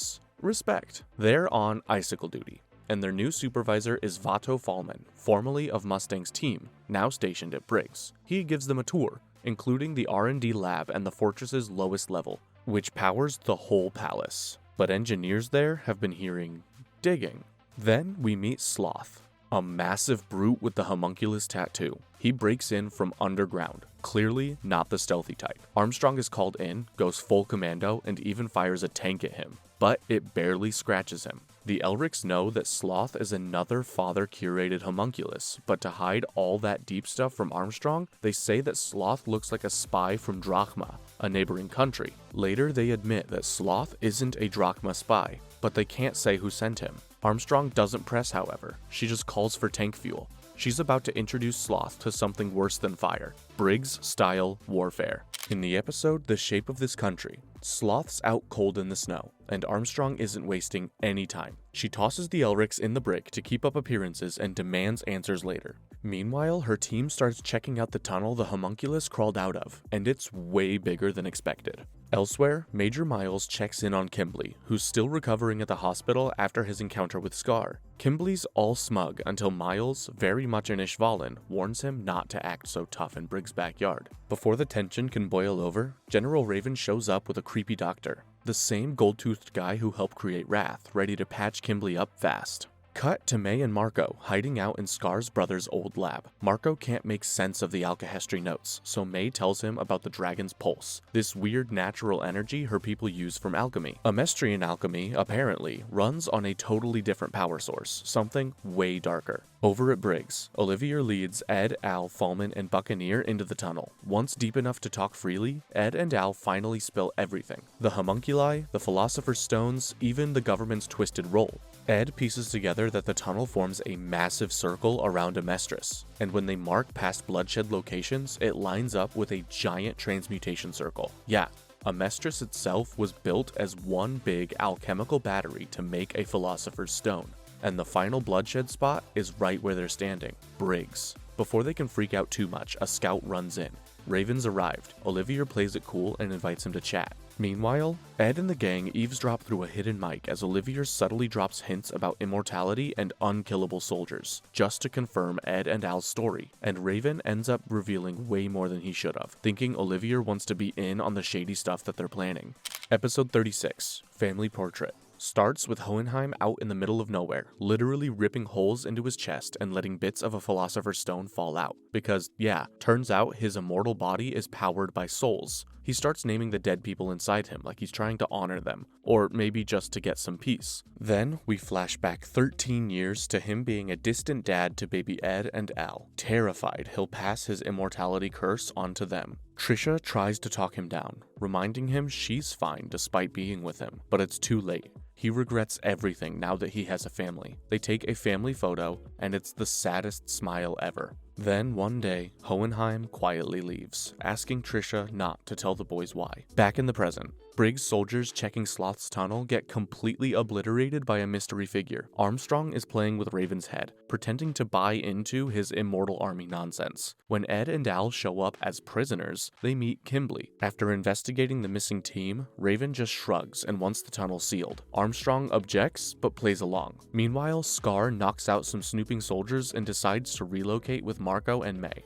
Back at Briggs, Raven keeps running his mouth about becoming gods and sacrificing lesser beings like in the Ishvalin Civil War. Armstrong has had enough of his bullshit now, so she stabs him, dumps him into cement, and calls it a day. What a damn badass. Kimberly, meanwhile, keeps sniffing around, then shows up at the Elric cell with Winry, who's been dragged here under the Führer's orders to help with Ed's automail. But in reality, Bradley's just reminding Ed to not make any risky moves or Winry gets it. Elsewhere, Mustang learns about Kimberly's miraculous recovery, and a flower girl hands him a hidden message from Olivier Armstrong. She wants Mustang to know she's on their side. So yeah, things are about to pop off. In the next episode, the first homunculus. Kimberly's creepy bodyguards show up at Fort Briggs pretending to be Winry's escorts. But everyone knows something shady's going on. Meanwhile, Winry gets to work upgrading Ed's automail to handle the cold. She's annoyed Ed didn't tell her what was going on, but Kimberly cuts in and smooth talks his way through it. Ed quietly warns her not to trust Kimberly, but Winry's still caught up on how nice he seemed in the car ride, mentioning her parents with respect and all that stuff. Ed tries to tell her the truth about the war, but totally chokes when he remembers Hawkeye teasing him about romance. The new limbs are lighter but still strong where it counts. Captain Buccaneer even flexes his own chilly weather prosthetic. Winry then goes off on a tour, and Ed warns her to watch her back. With her out of the way, Kimberly tells Ed it's time to get serious. Down in the tunnels, Buccaneer finds the remains of a recon team, just limbs and metal scraps. But when they run into two survivors yelling about a shadow that hunts light, right on cue, that creepy eye-covered shadow shows up and just vanishes. Close call. Back in Central, Hawkeye visits the Führer's house, but he's not home. She meets Selim again, Bradley's sweet, polite kid, but something's off. When Selim later steps out of the shadows all sinister and confirms it, he's actually Pride, the first homunculus. Hawkeye's completely trapped. Pride just casually slices her cheek to make a point before backing off and telling her he'll always be watching. Jeez. At Briggs, Kimberly gives Ed his mission. Find Scar, find Marco, and carve a crest of blood into the fort, basically causing mass destruction. Ed refuses. Kimberly offers a Philosopher's stone as payment, so Ed plays along. But when he gets back to Al and Winry, he explains the truth. Winry's being used as leverage. Al picks up on Ed's plan. They're not doing this for the stone. They're still trying to find May. Right before they leave, Winry jumps in the car, saying she has to make sure Ed's automail holds up, and Kimberly lets her tag along. In episode 38, Conflict at Bascule, Hawkeye's back home, but she's clearly rattled. She freaks out thinking her dog Hayate is actually Pride. That whole "I'm watching you" threat from Selim clearly stuck with her. Mustang calls pretending to be a flower salesman, but Riza's too on edge to say anything. No flower talk either. She says she doesn't even have vases. Over in Bascule, a remote mountain town, Major Miles is organizing the search for Scar. The Elric brothers slip away from their guards using some alchemy tricks and fake sightings. While trying to track Scar, they accidentally run into May. She's thrilled, thinks Al came for love, and ignores the real reason. The brothers need info on her technique. Al also forgot Winry was hiding inside his armor, so when he lets her out, May gets insanely jealous. Then, Dr. Marco shows up with a brand new face, and Yoki too, who launches into a dramatic recap of how the Elric brothers ruined his life. He basically yaps about how Ed exposed Yoki's corruption in a mining town, which got Yoki fired and disgraced. But Ed and Al barely remember him and don't really care. Then, Kimberly finds out Winry's missing. Meanwhile, Scar gets ambushed by Jerso and Zampano, two Chimera guys working with Kimberly. They're actually tough. Scar can't land a hit and ends up trapped. Ed and Al show up, pretend not to recognize the Chimera dudes, and knock them out with some smart moves and ice-based alchemy. Scar tries to fight again, but Ed's new automail is stronger now, and Winry jumps in, stopping the fight. Miles and his squad show up to arrest Scar, but Winry steps up and demands to talk to him. Scar basically says he has no excuses for killing her parents. Then, a massive explosion happens back at Briggs. Buccaneer and co. make it out of the tunnel thanks to Armstrong's sneaky trick with a stopped watch. But something's off.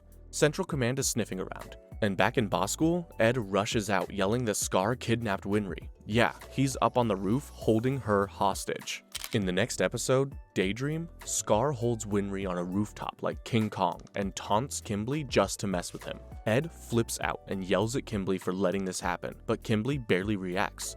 He's more focused on trying to blow Scar up with Winry still in tow. Ed blocks the attack, buying Scar just enough time to escape. Miles comments that Ed gave a good performance, but Ed's actually pissed. For real. Because he genuinely hates putting Winry in danger. Aww, bro's in love! Flashback to a few minutes earlier. Winry is alone with Scar while he's still tied up. She doesn't forgive him for killing her parents, but she patches up his wounds anyway, because that's what her parents would have done. Scar's stunned. Then Ed comes in, totally ready to throw hands, but holds off. Scar talks with Major Miles next, and learns that Miles is also Ishvalin. Scar's confused why someone like him would work for the same military that destroyed their people. But Miles said he's trying to change the system from the inside. Scar's skeptical, but it clearly gets to him. Dr. Marco and May arrive and remind Scar they still need him to decode his brother's research. Miles said they should all hide at Fort Briggs for now, but surprise, Briggs is no longer safe. Armstrong's been summoned to Central, and command of the fort was handed over. With a blizzard rolling in, there's no way out of Bascule but through the old mines, so Winry comes up with a bold plan. Pretend to be Scar's hostage. It's risky, but it works. Meanwhile, Al sets off alone into the storm to warn Scar's gang that Briggs has been compromised. Halfway through the snowstorm, Al blacks out and briefly sees his real, fragile body at the gate. It's a creepy reminder that his soul armor connection is deteriorating, and he may not have that much time left. In the next episode, Homunculus, Olivia Armstrong rolls into Central City, where she's summoned by Führer King Bradley to answer for General Raven's sudden disappearance. Instead of denying anything, she flips the script and tells Bradley she offed Raven because he was too loose-lipped about the top-secret evil plans. Genius move. She even volunteers to take Raven's spot in the scheme. Bradley, clearly amused, accepts her offer and gives her full control of Briggs. Meanwhile, her men up north know exactly what's up. She's infiltrating the enemy, and Central's underestimating her. Back in Central, Roy Mustang and Lieutenant Hawkeye meet up in the cafeteria, chatting casually while secretly passing intel. Through a sneaky code tapped out over drinks and written notes, Roy decodes Hawkeye's chilling message. Selim Bradley, the Führer's adopted son, is actually a homunculus. Then we get a massive flashback. Centuries ago in Xerxes, a nameless slave, known only as 23,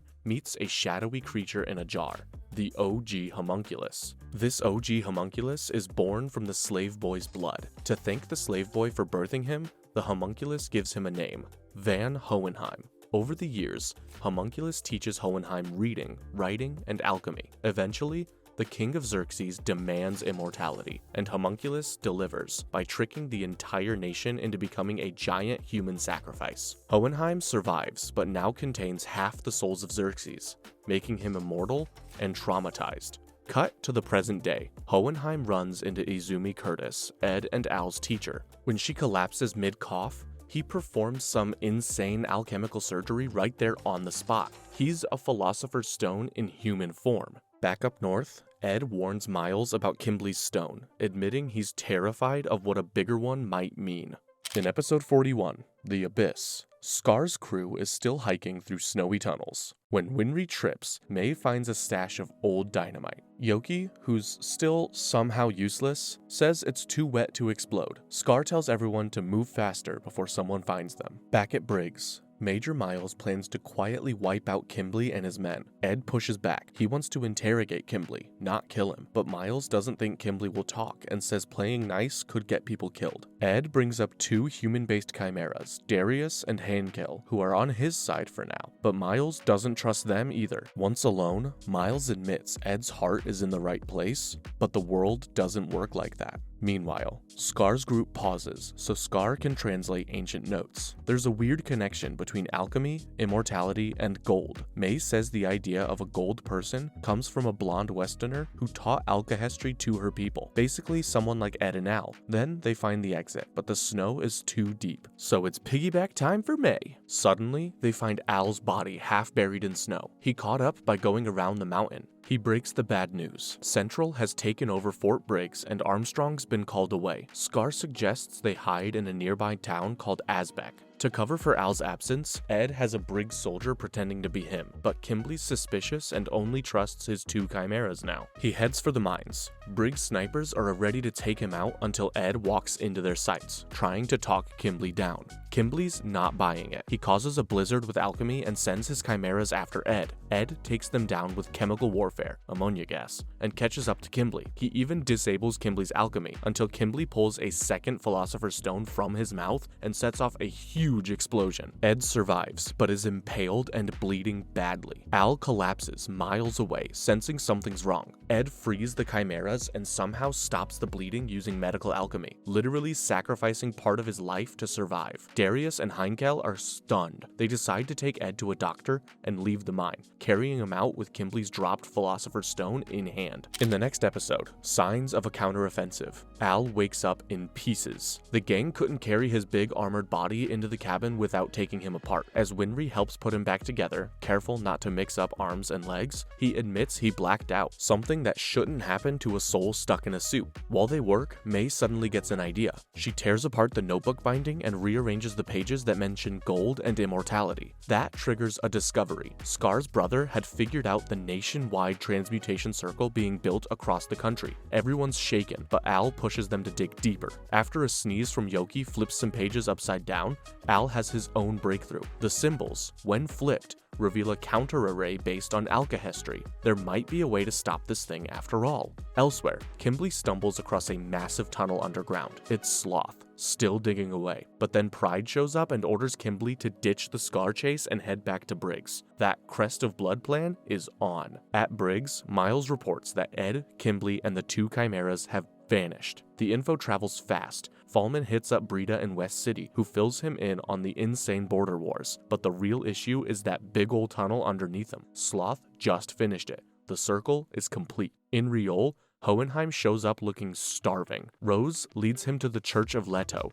where he enters a toxic spring-guarded tunnel. Inside, he runs into Pride, but Pride can't go past certain borders. Hohenheim flexes his alchemy, escapes, and leaves a message. Tell Father that Slave 23 is coming. Damn. Meanwhile, war breaks out at Briggs. Drachma's attacking thanks to the father manipulating them against Briggs, and Kimblee's helping from the shadows, fueling the chaos. And in Azbek, Zampano just snitched on Scar's location. Episode 43, Bite of the Ant, begins at Fort Briggs. The Drachma army gets completely wrecked by Briggs's defense. Turns out, Kimblee lied. No one inside the fort was planning to betray anyone. He just used the whole thing to carve his crest of blood. Mission complete. Meanwhile, in the snowy town of Azbek, Al struggles to understand May's explanation of the dragon's pulse. No one else gets it either. Zampano goes missing, and surprise, he's leading Envy, disguised as an Ishvalin, straight to the gang. In Central, Führer Bradley straight up tells Hawkeye he knows she's on to Selim's real identity. She stays calm, but tells him she's disappointed in the lie. Bradley admits everything was handed to him by a higher power, except his wife. Okay, back in Azbek, Marco and the gang trap Envy with alchemy-triggered ice spikes. It's May's work, hidden under the snow. Envy snaps and transforms into his gross monster form, but the Chimeras and Scar hold him off long enough for Marco to land a critical hit. He destroys Envy's Philosopher's Stone core with a transmutation. Envy's giant body falls apart, and all that's left is a pathetic little green slug. Yeesh, look at the little guy. Marco's injured, but says it was his choice. Like Winry's parents, who stood for something, Envy tries to use Yoki as a hostage, but literally no one cares about Yuki, so that backfires fast. They toss Envy into a jar and interrogate him. He slips up and reveals that Ed never made it back to Briggs. Hearing that, Al decides not to go looking for him. If it were the other way around, Ed would prefer to keep moving too. Scar gives Envy to May and tells her to return to Jing. It's time to think about her people. In Central, Olivia Armstrong investigates a secret lab with General Gardner and finds creepy artificial soldiers. Meanwhile, Al arrives in Riol and runs into Rose and Hohenheim. No sign of Ed. In episode 44, revving at full throttle, Hohenheim finally reunites with Al, and it's pretty wholesome, but also a bit awkward. He's clearly emotional, but leaves quickly to help rebuild Riol. A local vendor mentions the old radio Al fixed still works perfectly, no static at all. Al apologizes for the chaos he and Ed brought into town when they fought Father Cornello, but the vendor brushes it off. Cornello's lies being exposed help them rebuild properly. Al asks Rose to look after Winry, while Gerso and Zampano drag Yoki off to help with construction.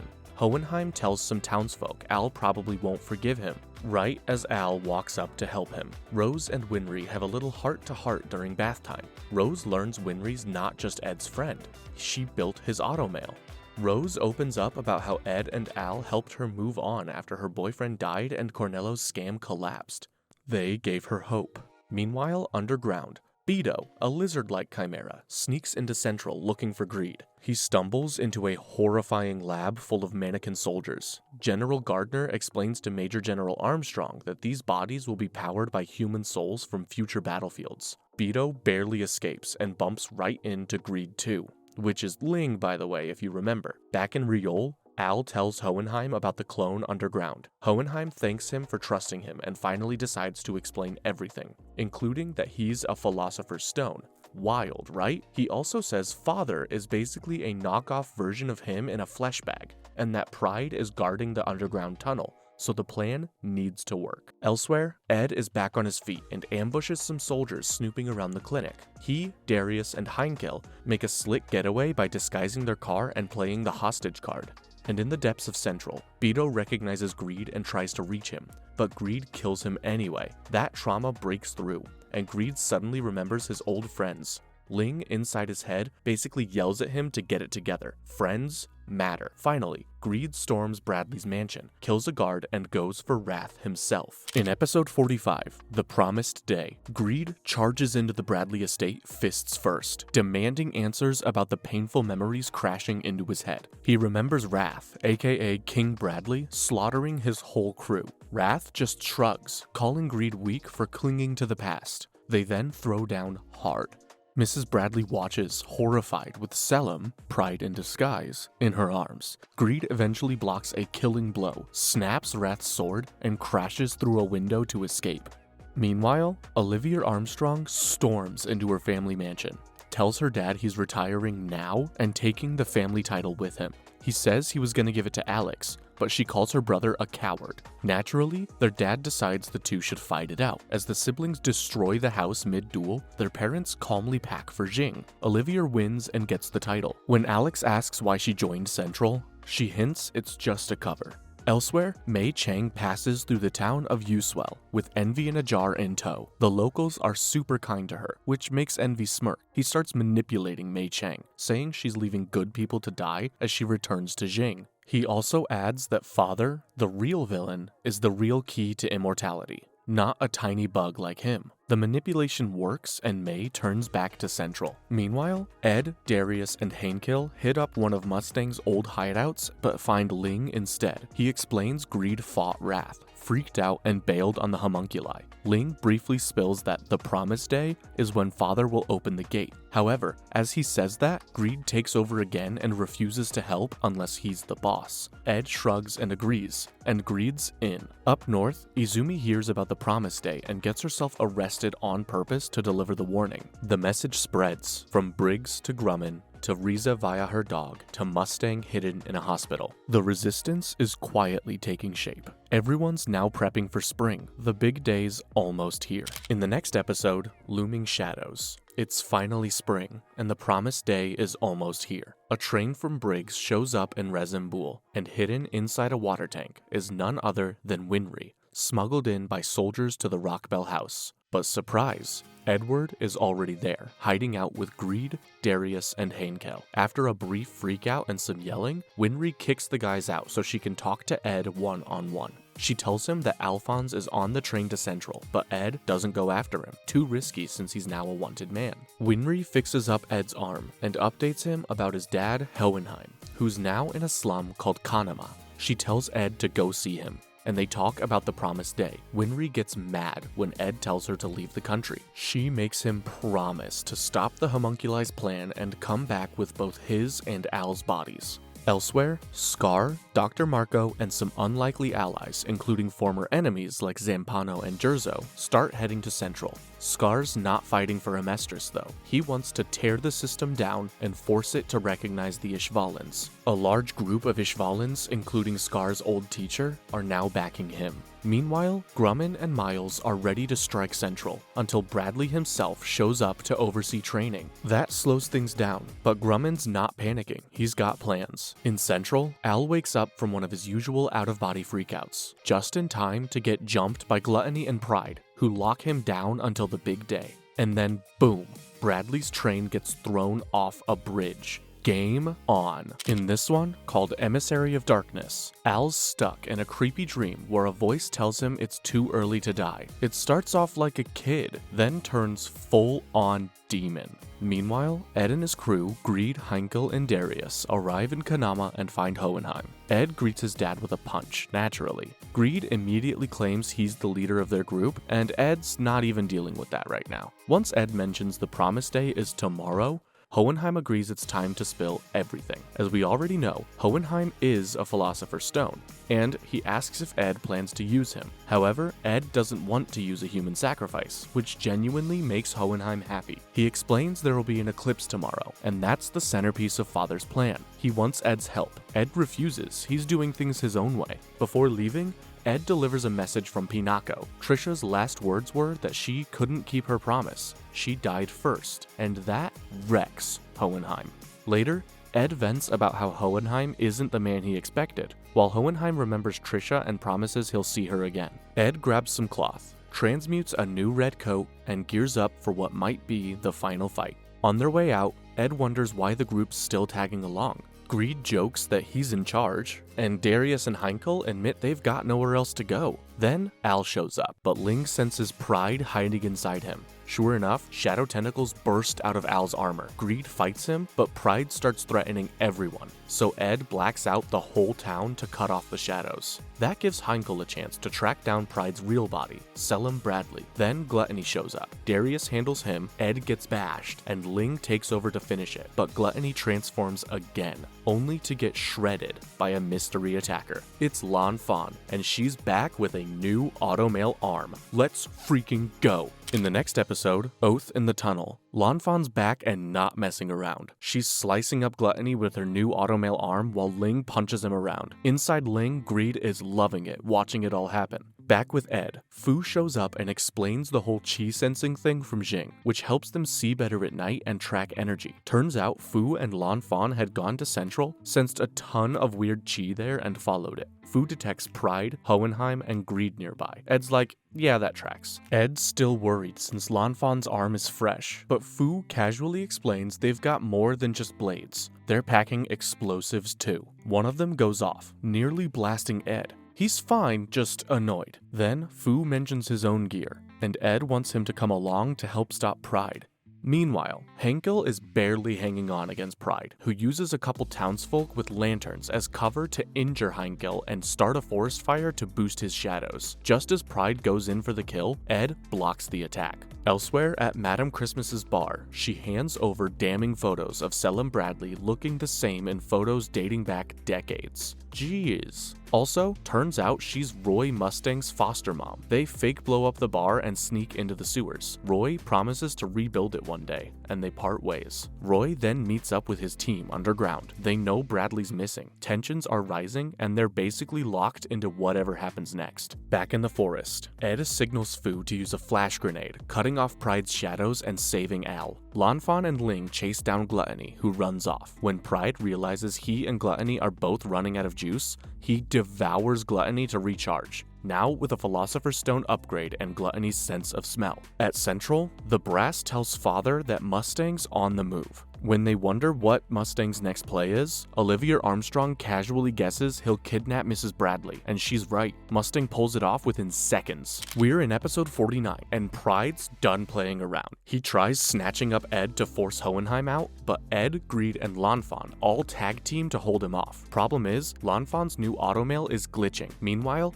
Greed gets Fu and Henkel out of danger. Al finally wakes up next to Hohenheim, who reveals the homunculi are basically clones of his clone, aka the Father. Yeah, that's why Pride could take over Al's armor so easily. They're basically blood related. Then, Fu shows up and tells them Gluttony got eaten by Pride, and things are going downhill fast. Al, feeling guilty, comes up with a new plan. It's desperate, but it might work. As Pride is about to eat Greed too, Hohenheim appears and distracts him. Then, bam, Al ambushes Pride, only to get caught again. But that was the point. Hohenheim slams the ground and creates a massive dome cutting off all light. Pride's powers are useless in the dark, and Al, being a hollow suit of armor, doesn't need food or air. He plans to trap Pride with him until the promised day is over. Elsewhere, Greed decides he's done playing sidekick and plans to take over Central himself. Scar's group bumps into Ed's. Everyone trades info, and Ed confirms their big plan is now in motion. Mustang starts his own operation by kidnapping Mrs. Bradley, only for Central to decide she's disposable. Mustang's crew is then ambushed, and gunfire erupts. In episode 50, Upheaval in Central, Roy and his squad are ambushed by Central soldiers who've been ordered to kill everyone except him. But those soldiers get dropped instead, thanks to backup from Roy's hidden crew, consisting of the Ishvalin Civil War veterans. Even Mrs. Bradley gets caught in the crossfire and starts questioning who's really betrayed who. Roy promises she'll get answers eventually. They escape, torching their way out, and we meet Brigadier General Clement, super pissed that Mustang keeps making a fool out of them without even killing anyone. Meanwhile, Major General Armstrong is stuck in a hostage role, but she's not buying it. She laughs in their faces and basically dares Central to underestimate the Fort Briggs squad.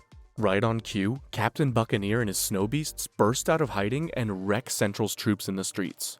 Turns out the Briggs guys were stashed in Olivier's mansion the whole time. Elsewhere, Roy's team is nearly out of ammo when an ice cream truck comes barreling in. Inside is Lieutenant Rebecca Catalina, a friend of Hawkeye, and Lieutenant Maria Ross with a full arsenal, including spicy Jingyi's tear gas. The truck belongs to Gene Havoc, now running a shady underground weapons shop from his family's store. He's alive and still very much in the game. Meanwhile, Ed's squad gears up to enter the tunnels and go after Father. They split into two teams, and Lan Fan sneaks off to find Ling. Back in Central, Olivia stabs and shoots her way through a bunch of cowardly generals, while Father spreads his creepy influence even deeper underground. And yeah, the mannequin soldiers have just been unleashed. In the next episode, the Immortal Legion. The creepy mannequin soldiers get unleashed by some power-hungry general under Central, but before he can actually use them, they straight up eat him. One of the scientists tries to shoot them, Bad move. He's lunch too. Meanwhile, Ed's squad finds the door to Father's hideout.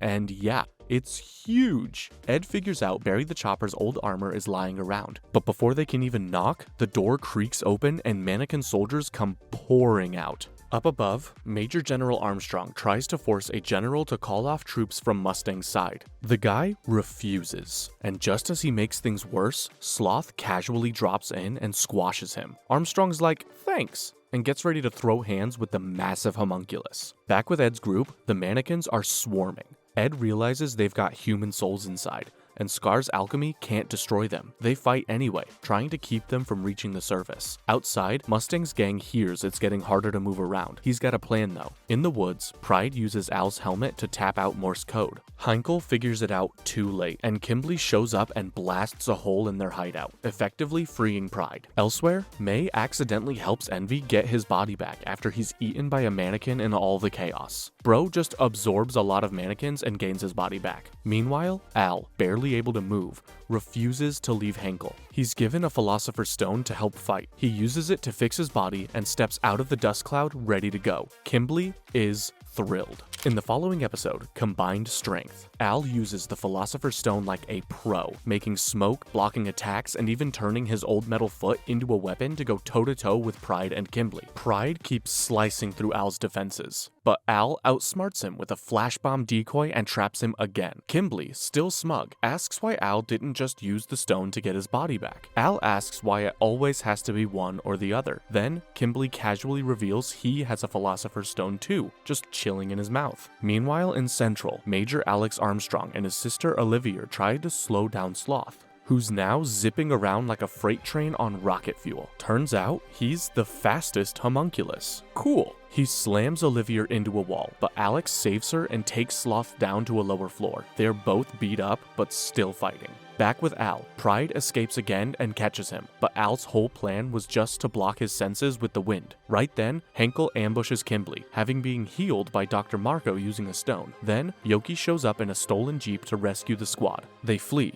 and Pride absorbs Kimberly's dying body to survive. Jeez. Sloth regenerates. Olivia taunts the troops holding her at gunpoint, and the mannequin soldiers burst in. She tells the soldiers to pick a side or die. Underground, May escapes from Envy, realizing those puppet monsters might be her key to saving her clan. Oh, and Mustang just crashed Ed's party, ready to burn stuff. As word spreads that Colonel Mustang's group hijacked a radio station, people all over Central tune in. On air, Mrs. Bradley, the Führer's wife, claims Mustang protected her after the military tried to kill her. But things get spicy when Brita reveals Bradley's train was attacked and he's missing. Mrs. Bradley faints, and Ross jumps in with a rallying cry, claiming Mustang's fighting against a corrupt command. It works. Public opinion starts flipping, and even some soldiers hesitate to act. Meanwhile, a Briggs tank smashes through Central's defenses, adding chaos to the mix. Underground, Mustang joins Ed's group. Yeah, including Scar and some human-animal chimeras. They're swarmed by those freaky mannequin soldiers until Mustang casually nukes them all with fire. Above them, May and Envy fall into a room mid-fight. Envy tries to mess with everyone emotionally, but Mustang doesn't flinch. He just wants one thing, to know who killed May's Hughes. Envy, smug as ever, admits it and even morphs into Hughes' wife to taunt Roy. Bad move. Mustang goes full rage mode. Roy torches Envy without hesitation, melting his giant true form with precision fire. Envy flees and Roy chases. Scar warns Ed that if Mustang gives in to revenge, it'll destroy him. That's rich coming from him. Meanwhile, Riza Hawkeye, sensing something's off, follows Roy against orders, and she's right to be suspicious. Envy, now disguised as Mustang, ambushes Riza in the tunnels. When she finally finds Roy again, she points her gun at his head, and he tells her to stay close. But something's clearly not right. Episode 54, Beyond the Inferno, takes place back in 1909, after the Ishval Civil War. Roy Mustang finds Riza Hawkeye burying an Ishvalin child. Riza, still carrying guilt, asks Roy to burn her back to destroy her father's research notes, the same ones that helped create the Flame Alchemist and fueled the massacre. Roy agrees, and with a burst of flame, she's freed from her burden. Fast forward to 1915. Roy and Riza are hunting down Envy Envy through Central's tunnels. Riza, spotting a fake Roy, shoots him in the head, revealing it's actually Envy in disguise. Envy tries to escape, but Roy steps in with his usual fiery vengeance. Riza warns him to stop, but Roy won't listen. It's personal. Edward and Scar intervene, with Ed arguing that Roy's rage is blinding him. Roy, stuck in his need for revenge, is challenged by Riza, who threatens to end her own life if Roy doesn't stop. Finally, Roy lets go, apologizes, and lowers his weapon. Envy, furious, tries to drag everyone into a fight, but Ed sees right through it, calling out Envy's jealousy of humans for their ability to care for one another. Envy, defeated,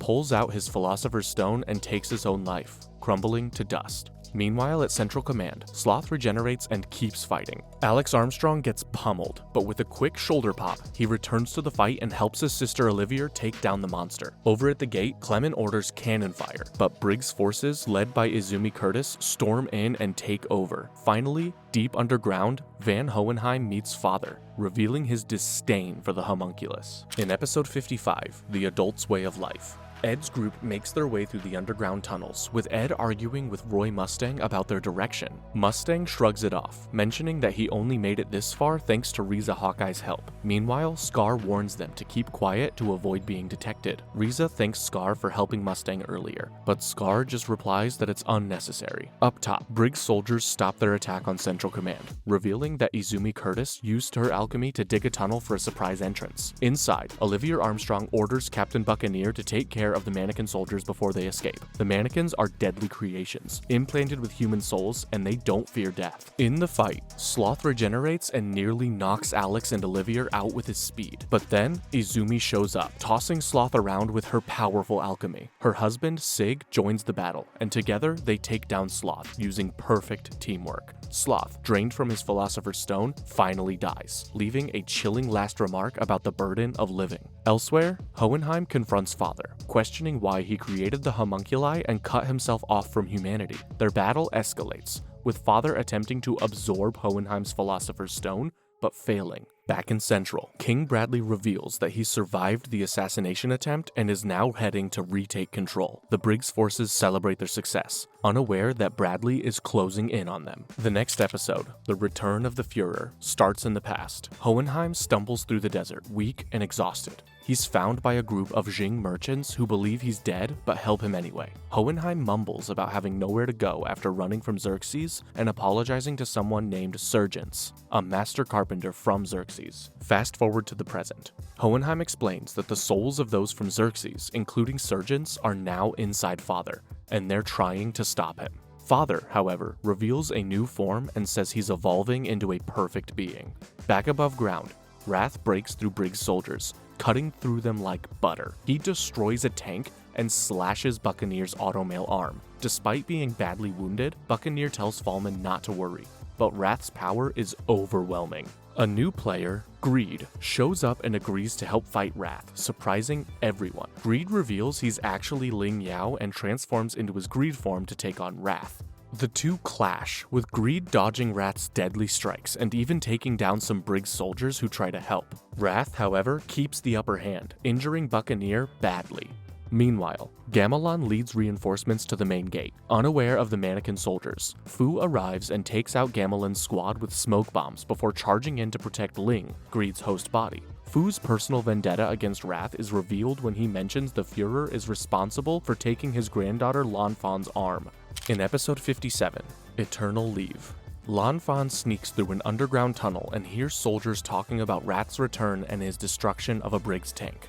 Furious, Fu prepares for a showdown with Wrath, who's the one responsible for Lanfan's lost arm. Meanwhile, in the Führer's office, General Armstrong and Izumi confront Brigadier General Edison. He reveals a plot to sacrifice the Amestris population and unite all lands using the Philosopher's Stone.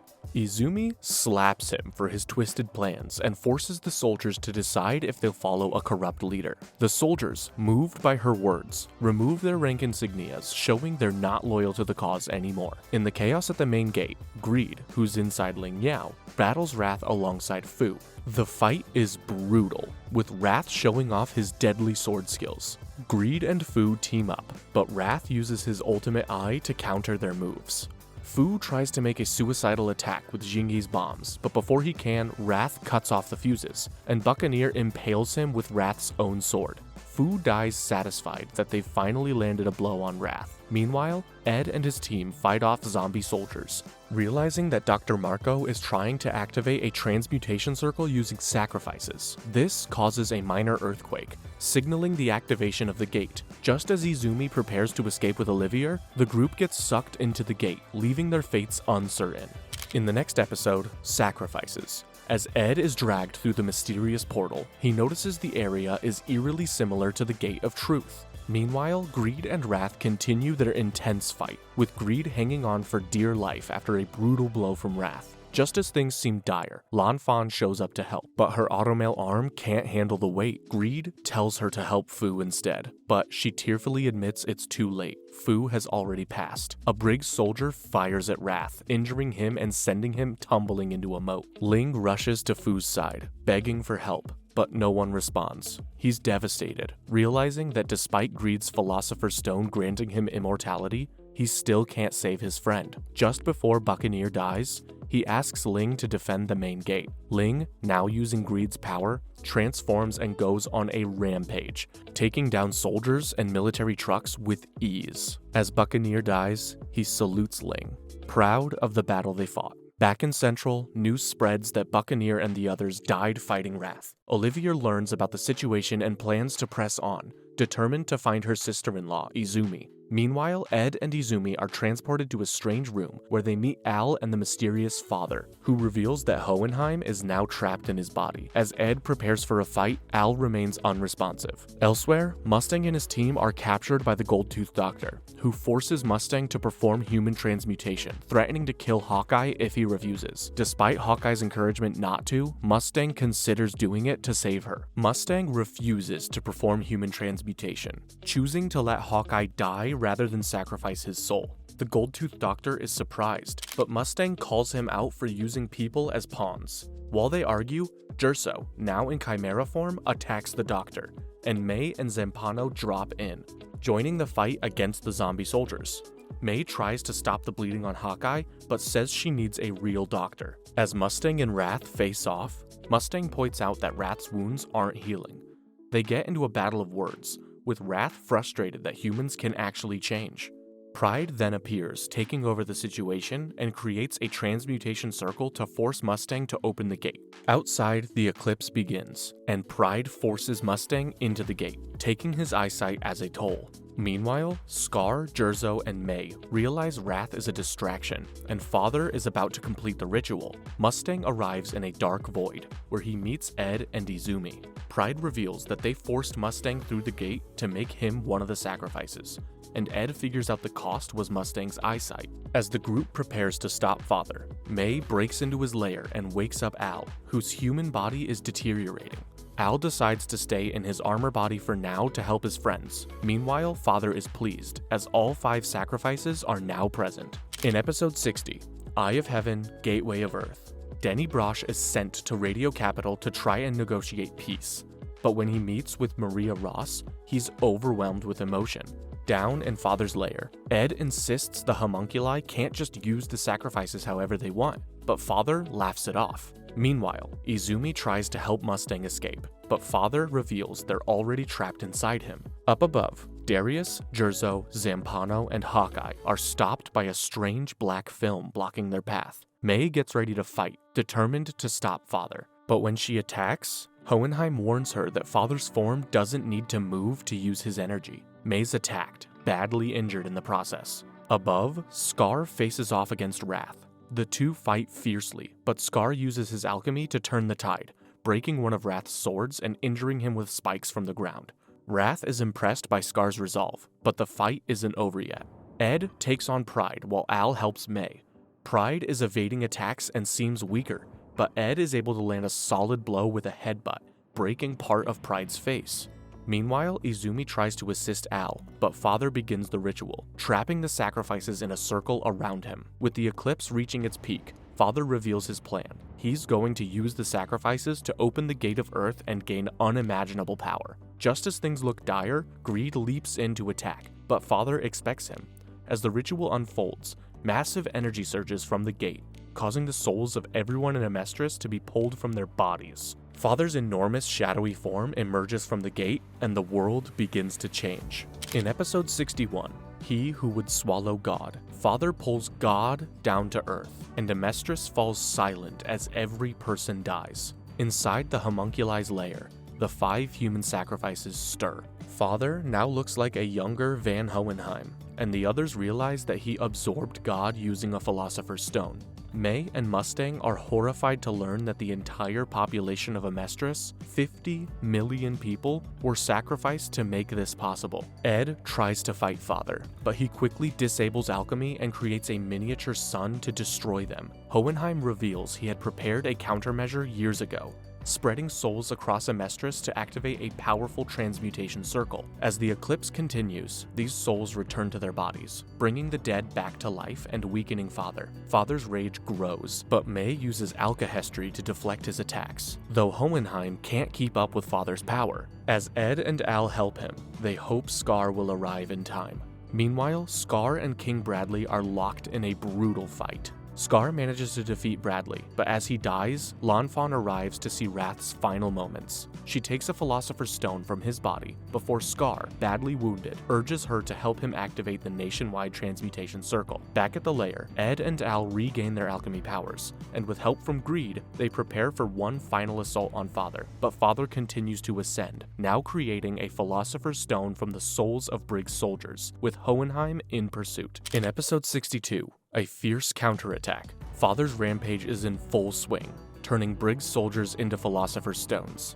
Van Hohenheim, Alphonse, Izumi, and May make it to the surface to stop him, but Father is ready. He brings back the lost souls of Xerxes as living humans, only for Father to wipe them out in a brutal energy blast. Meanwhile, Alex Armstrong and the others are making their way up from below, but they're held up by Greed, who tells them to stay behind. Roy Mustang and Riza Hawkeye head out to support the Elric brothers, with Roy focusing on using his alchemy to target Father's Philosopher's Stone. In the chaos, Greed watches in awe as Roy and the team unload on Father, but the homunculus leader is practically invincible, shrugging off attacks left and right. Greed charges in to get his own revenge, but Father grabs him and starts absorbing his Philosopher's Stone energy. However, Greed flips the script and starts draining Father instead, but it's a losing battle. The others jump in to help, and Father retaliates with a devastating energy blast that damages Ed's arm. Father's starting to lose control of God inside him, and he's on the edge of breaking down. In a desperate move, Alphonse asks May for help to swap their bodies, and she creates a path for him to transfer his soul back into his body. Al is whole again, and Edward gets his human arm back. The two brothers take their fight to Father, with Edward unleashing an all-out attack, pummeling Father and showing him he's out of his league. In this next one, Ed's beating the ever-living crap out of Father with his bare hands, and it's honestly kind of glorious. Father, who literally stole God's power, is freaking out because somehow a regular human is actually winning. But he's not done yet. He jumps up and stabs Greed in the gut to absorb his Philosopher's Stone. Greed, who'd been sharing a body with Ling Yao this whole time, tries to hold on, but tells Ling to let go or risk getting pulled in too. Right as Ling insists he needs Greed to become Emperor of Jing, Greed smiles, lies for the first time, and lets go, telling Ling he's got this. With Greed's carbon powers now inside him, Father thinks he's got the upper hand, until Lanfan shows up and slices his arm clean off. Turns out Greed had rigged Father's new body by turning it into brittle carbon. Father starts crumbling, and in a last-ditch move, rips Greed's soul out and tosses it away. As he fades, Greed reflects on his time with Ed and Ling and says goodbye with zero regrets. Ed jumps in and punches a massive hole in Father. That opening signals the exit for all the souls he stole from Xerxes. They shoot out into the sky.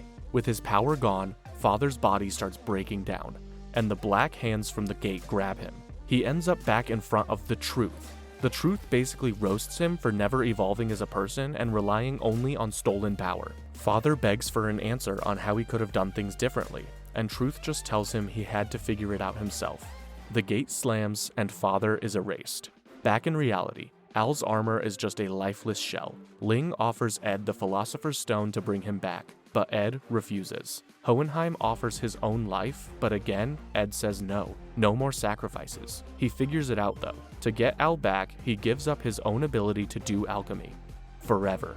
He transmutates one last time, and Al's back. In the flesh.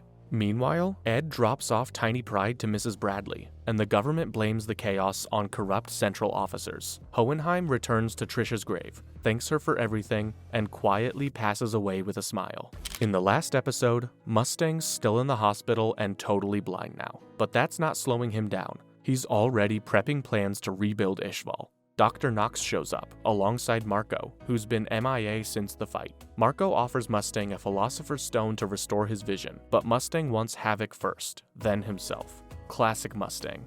Meanwhile, Scar's recovering at the Armstrongs. Olivier and Miles tell him that Mustang wants Ishvalins to lead their own rebuilding, and Miles wants Scar on board. Scar agrees, saying he'll help restore their religion. When Armstrong asks his real name, Scar just says he doesn't have one anymore. The Elrics head back to Rezembul, but Al's body is still weak. Ed refuses to leave him behind, insisting they finish the journey together. Flashback to the Jing crew saying goodbye. Ling, now Emperor-to-be, tells Mei he'll protect all clans, including hers. They head back to Jing, with Fu's burial as their first stop. Back home, Ed and Al reunite with Winry, and she immediately breaks down in tears. Everyone's finally back and whole. 2 years pass. Ed's fixing the roof by hand. No alchemy anymore. Al shows up with pie. They're living normal lives, still dreaming big. Grumman is now Führer. He checks in on Selim, who somehow managed to survive and now seems like a sweet kid, despite still having that homunculus mark. Grumman's keeping an eye on him, just in case. Al goes to Central, visits Gracia and Alicia, and explains their new philosophy: give back more than you got.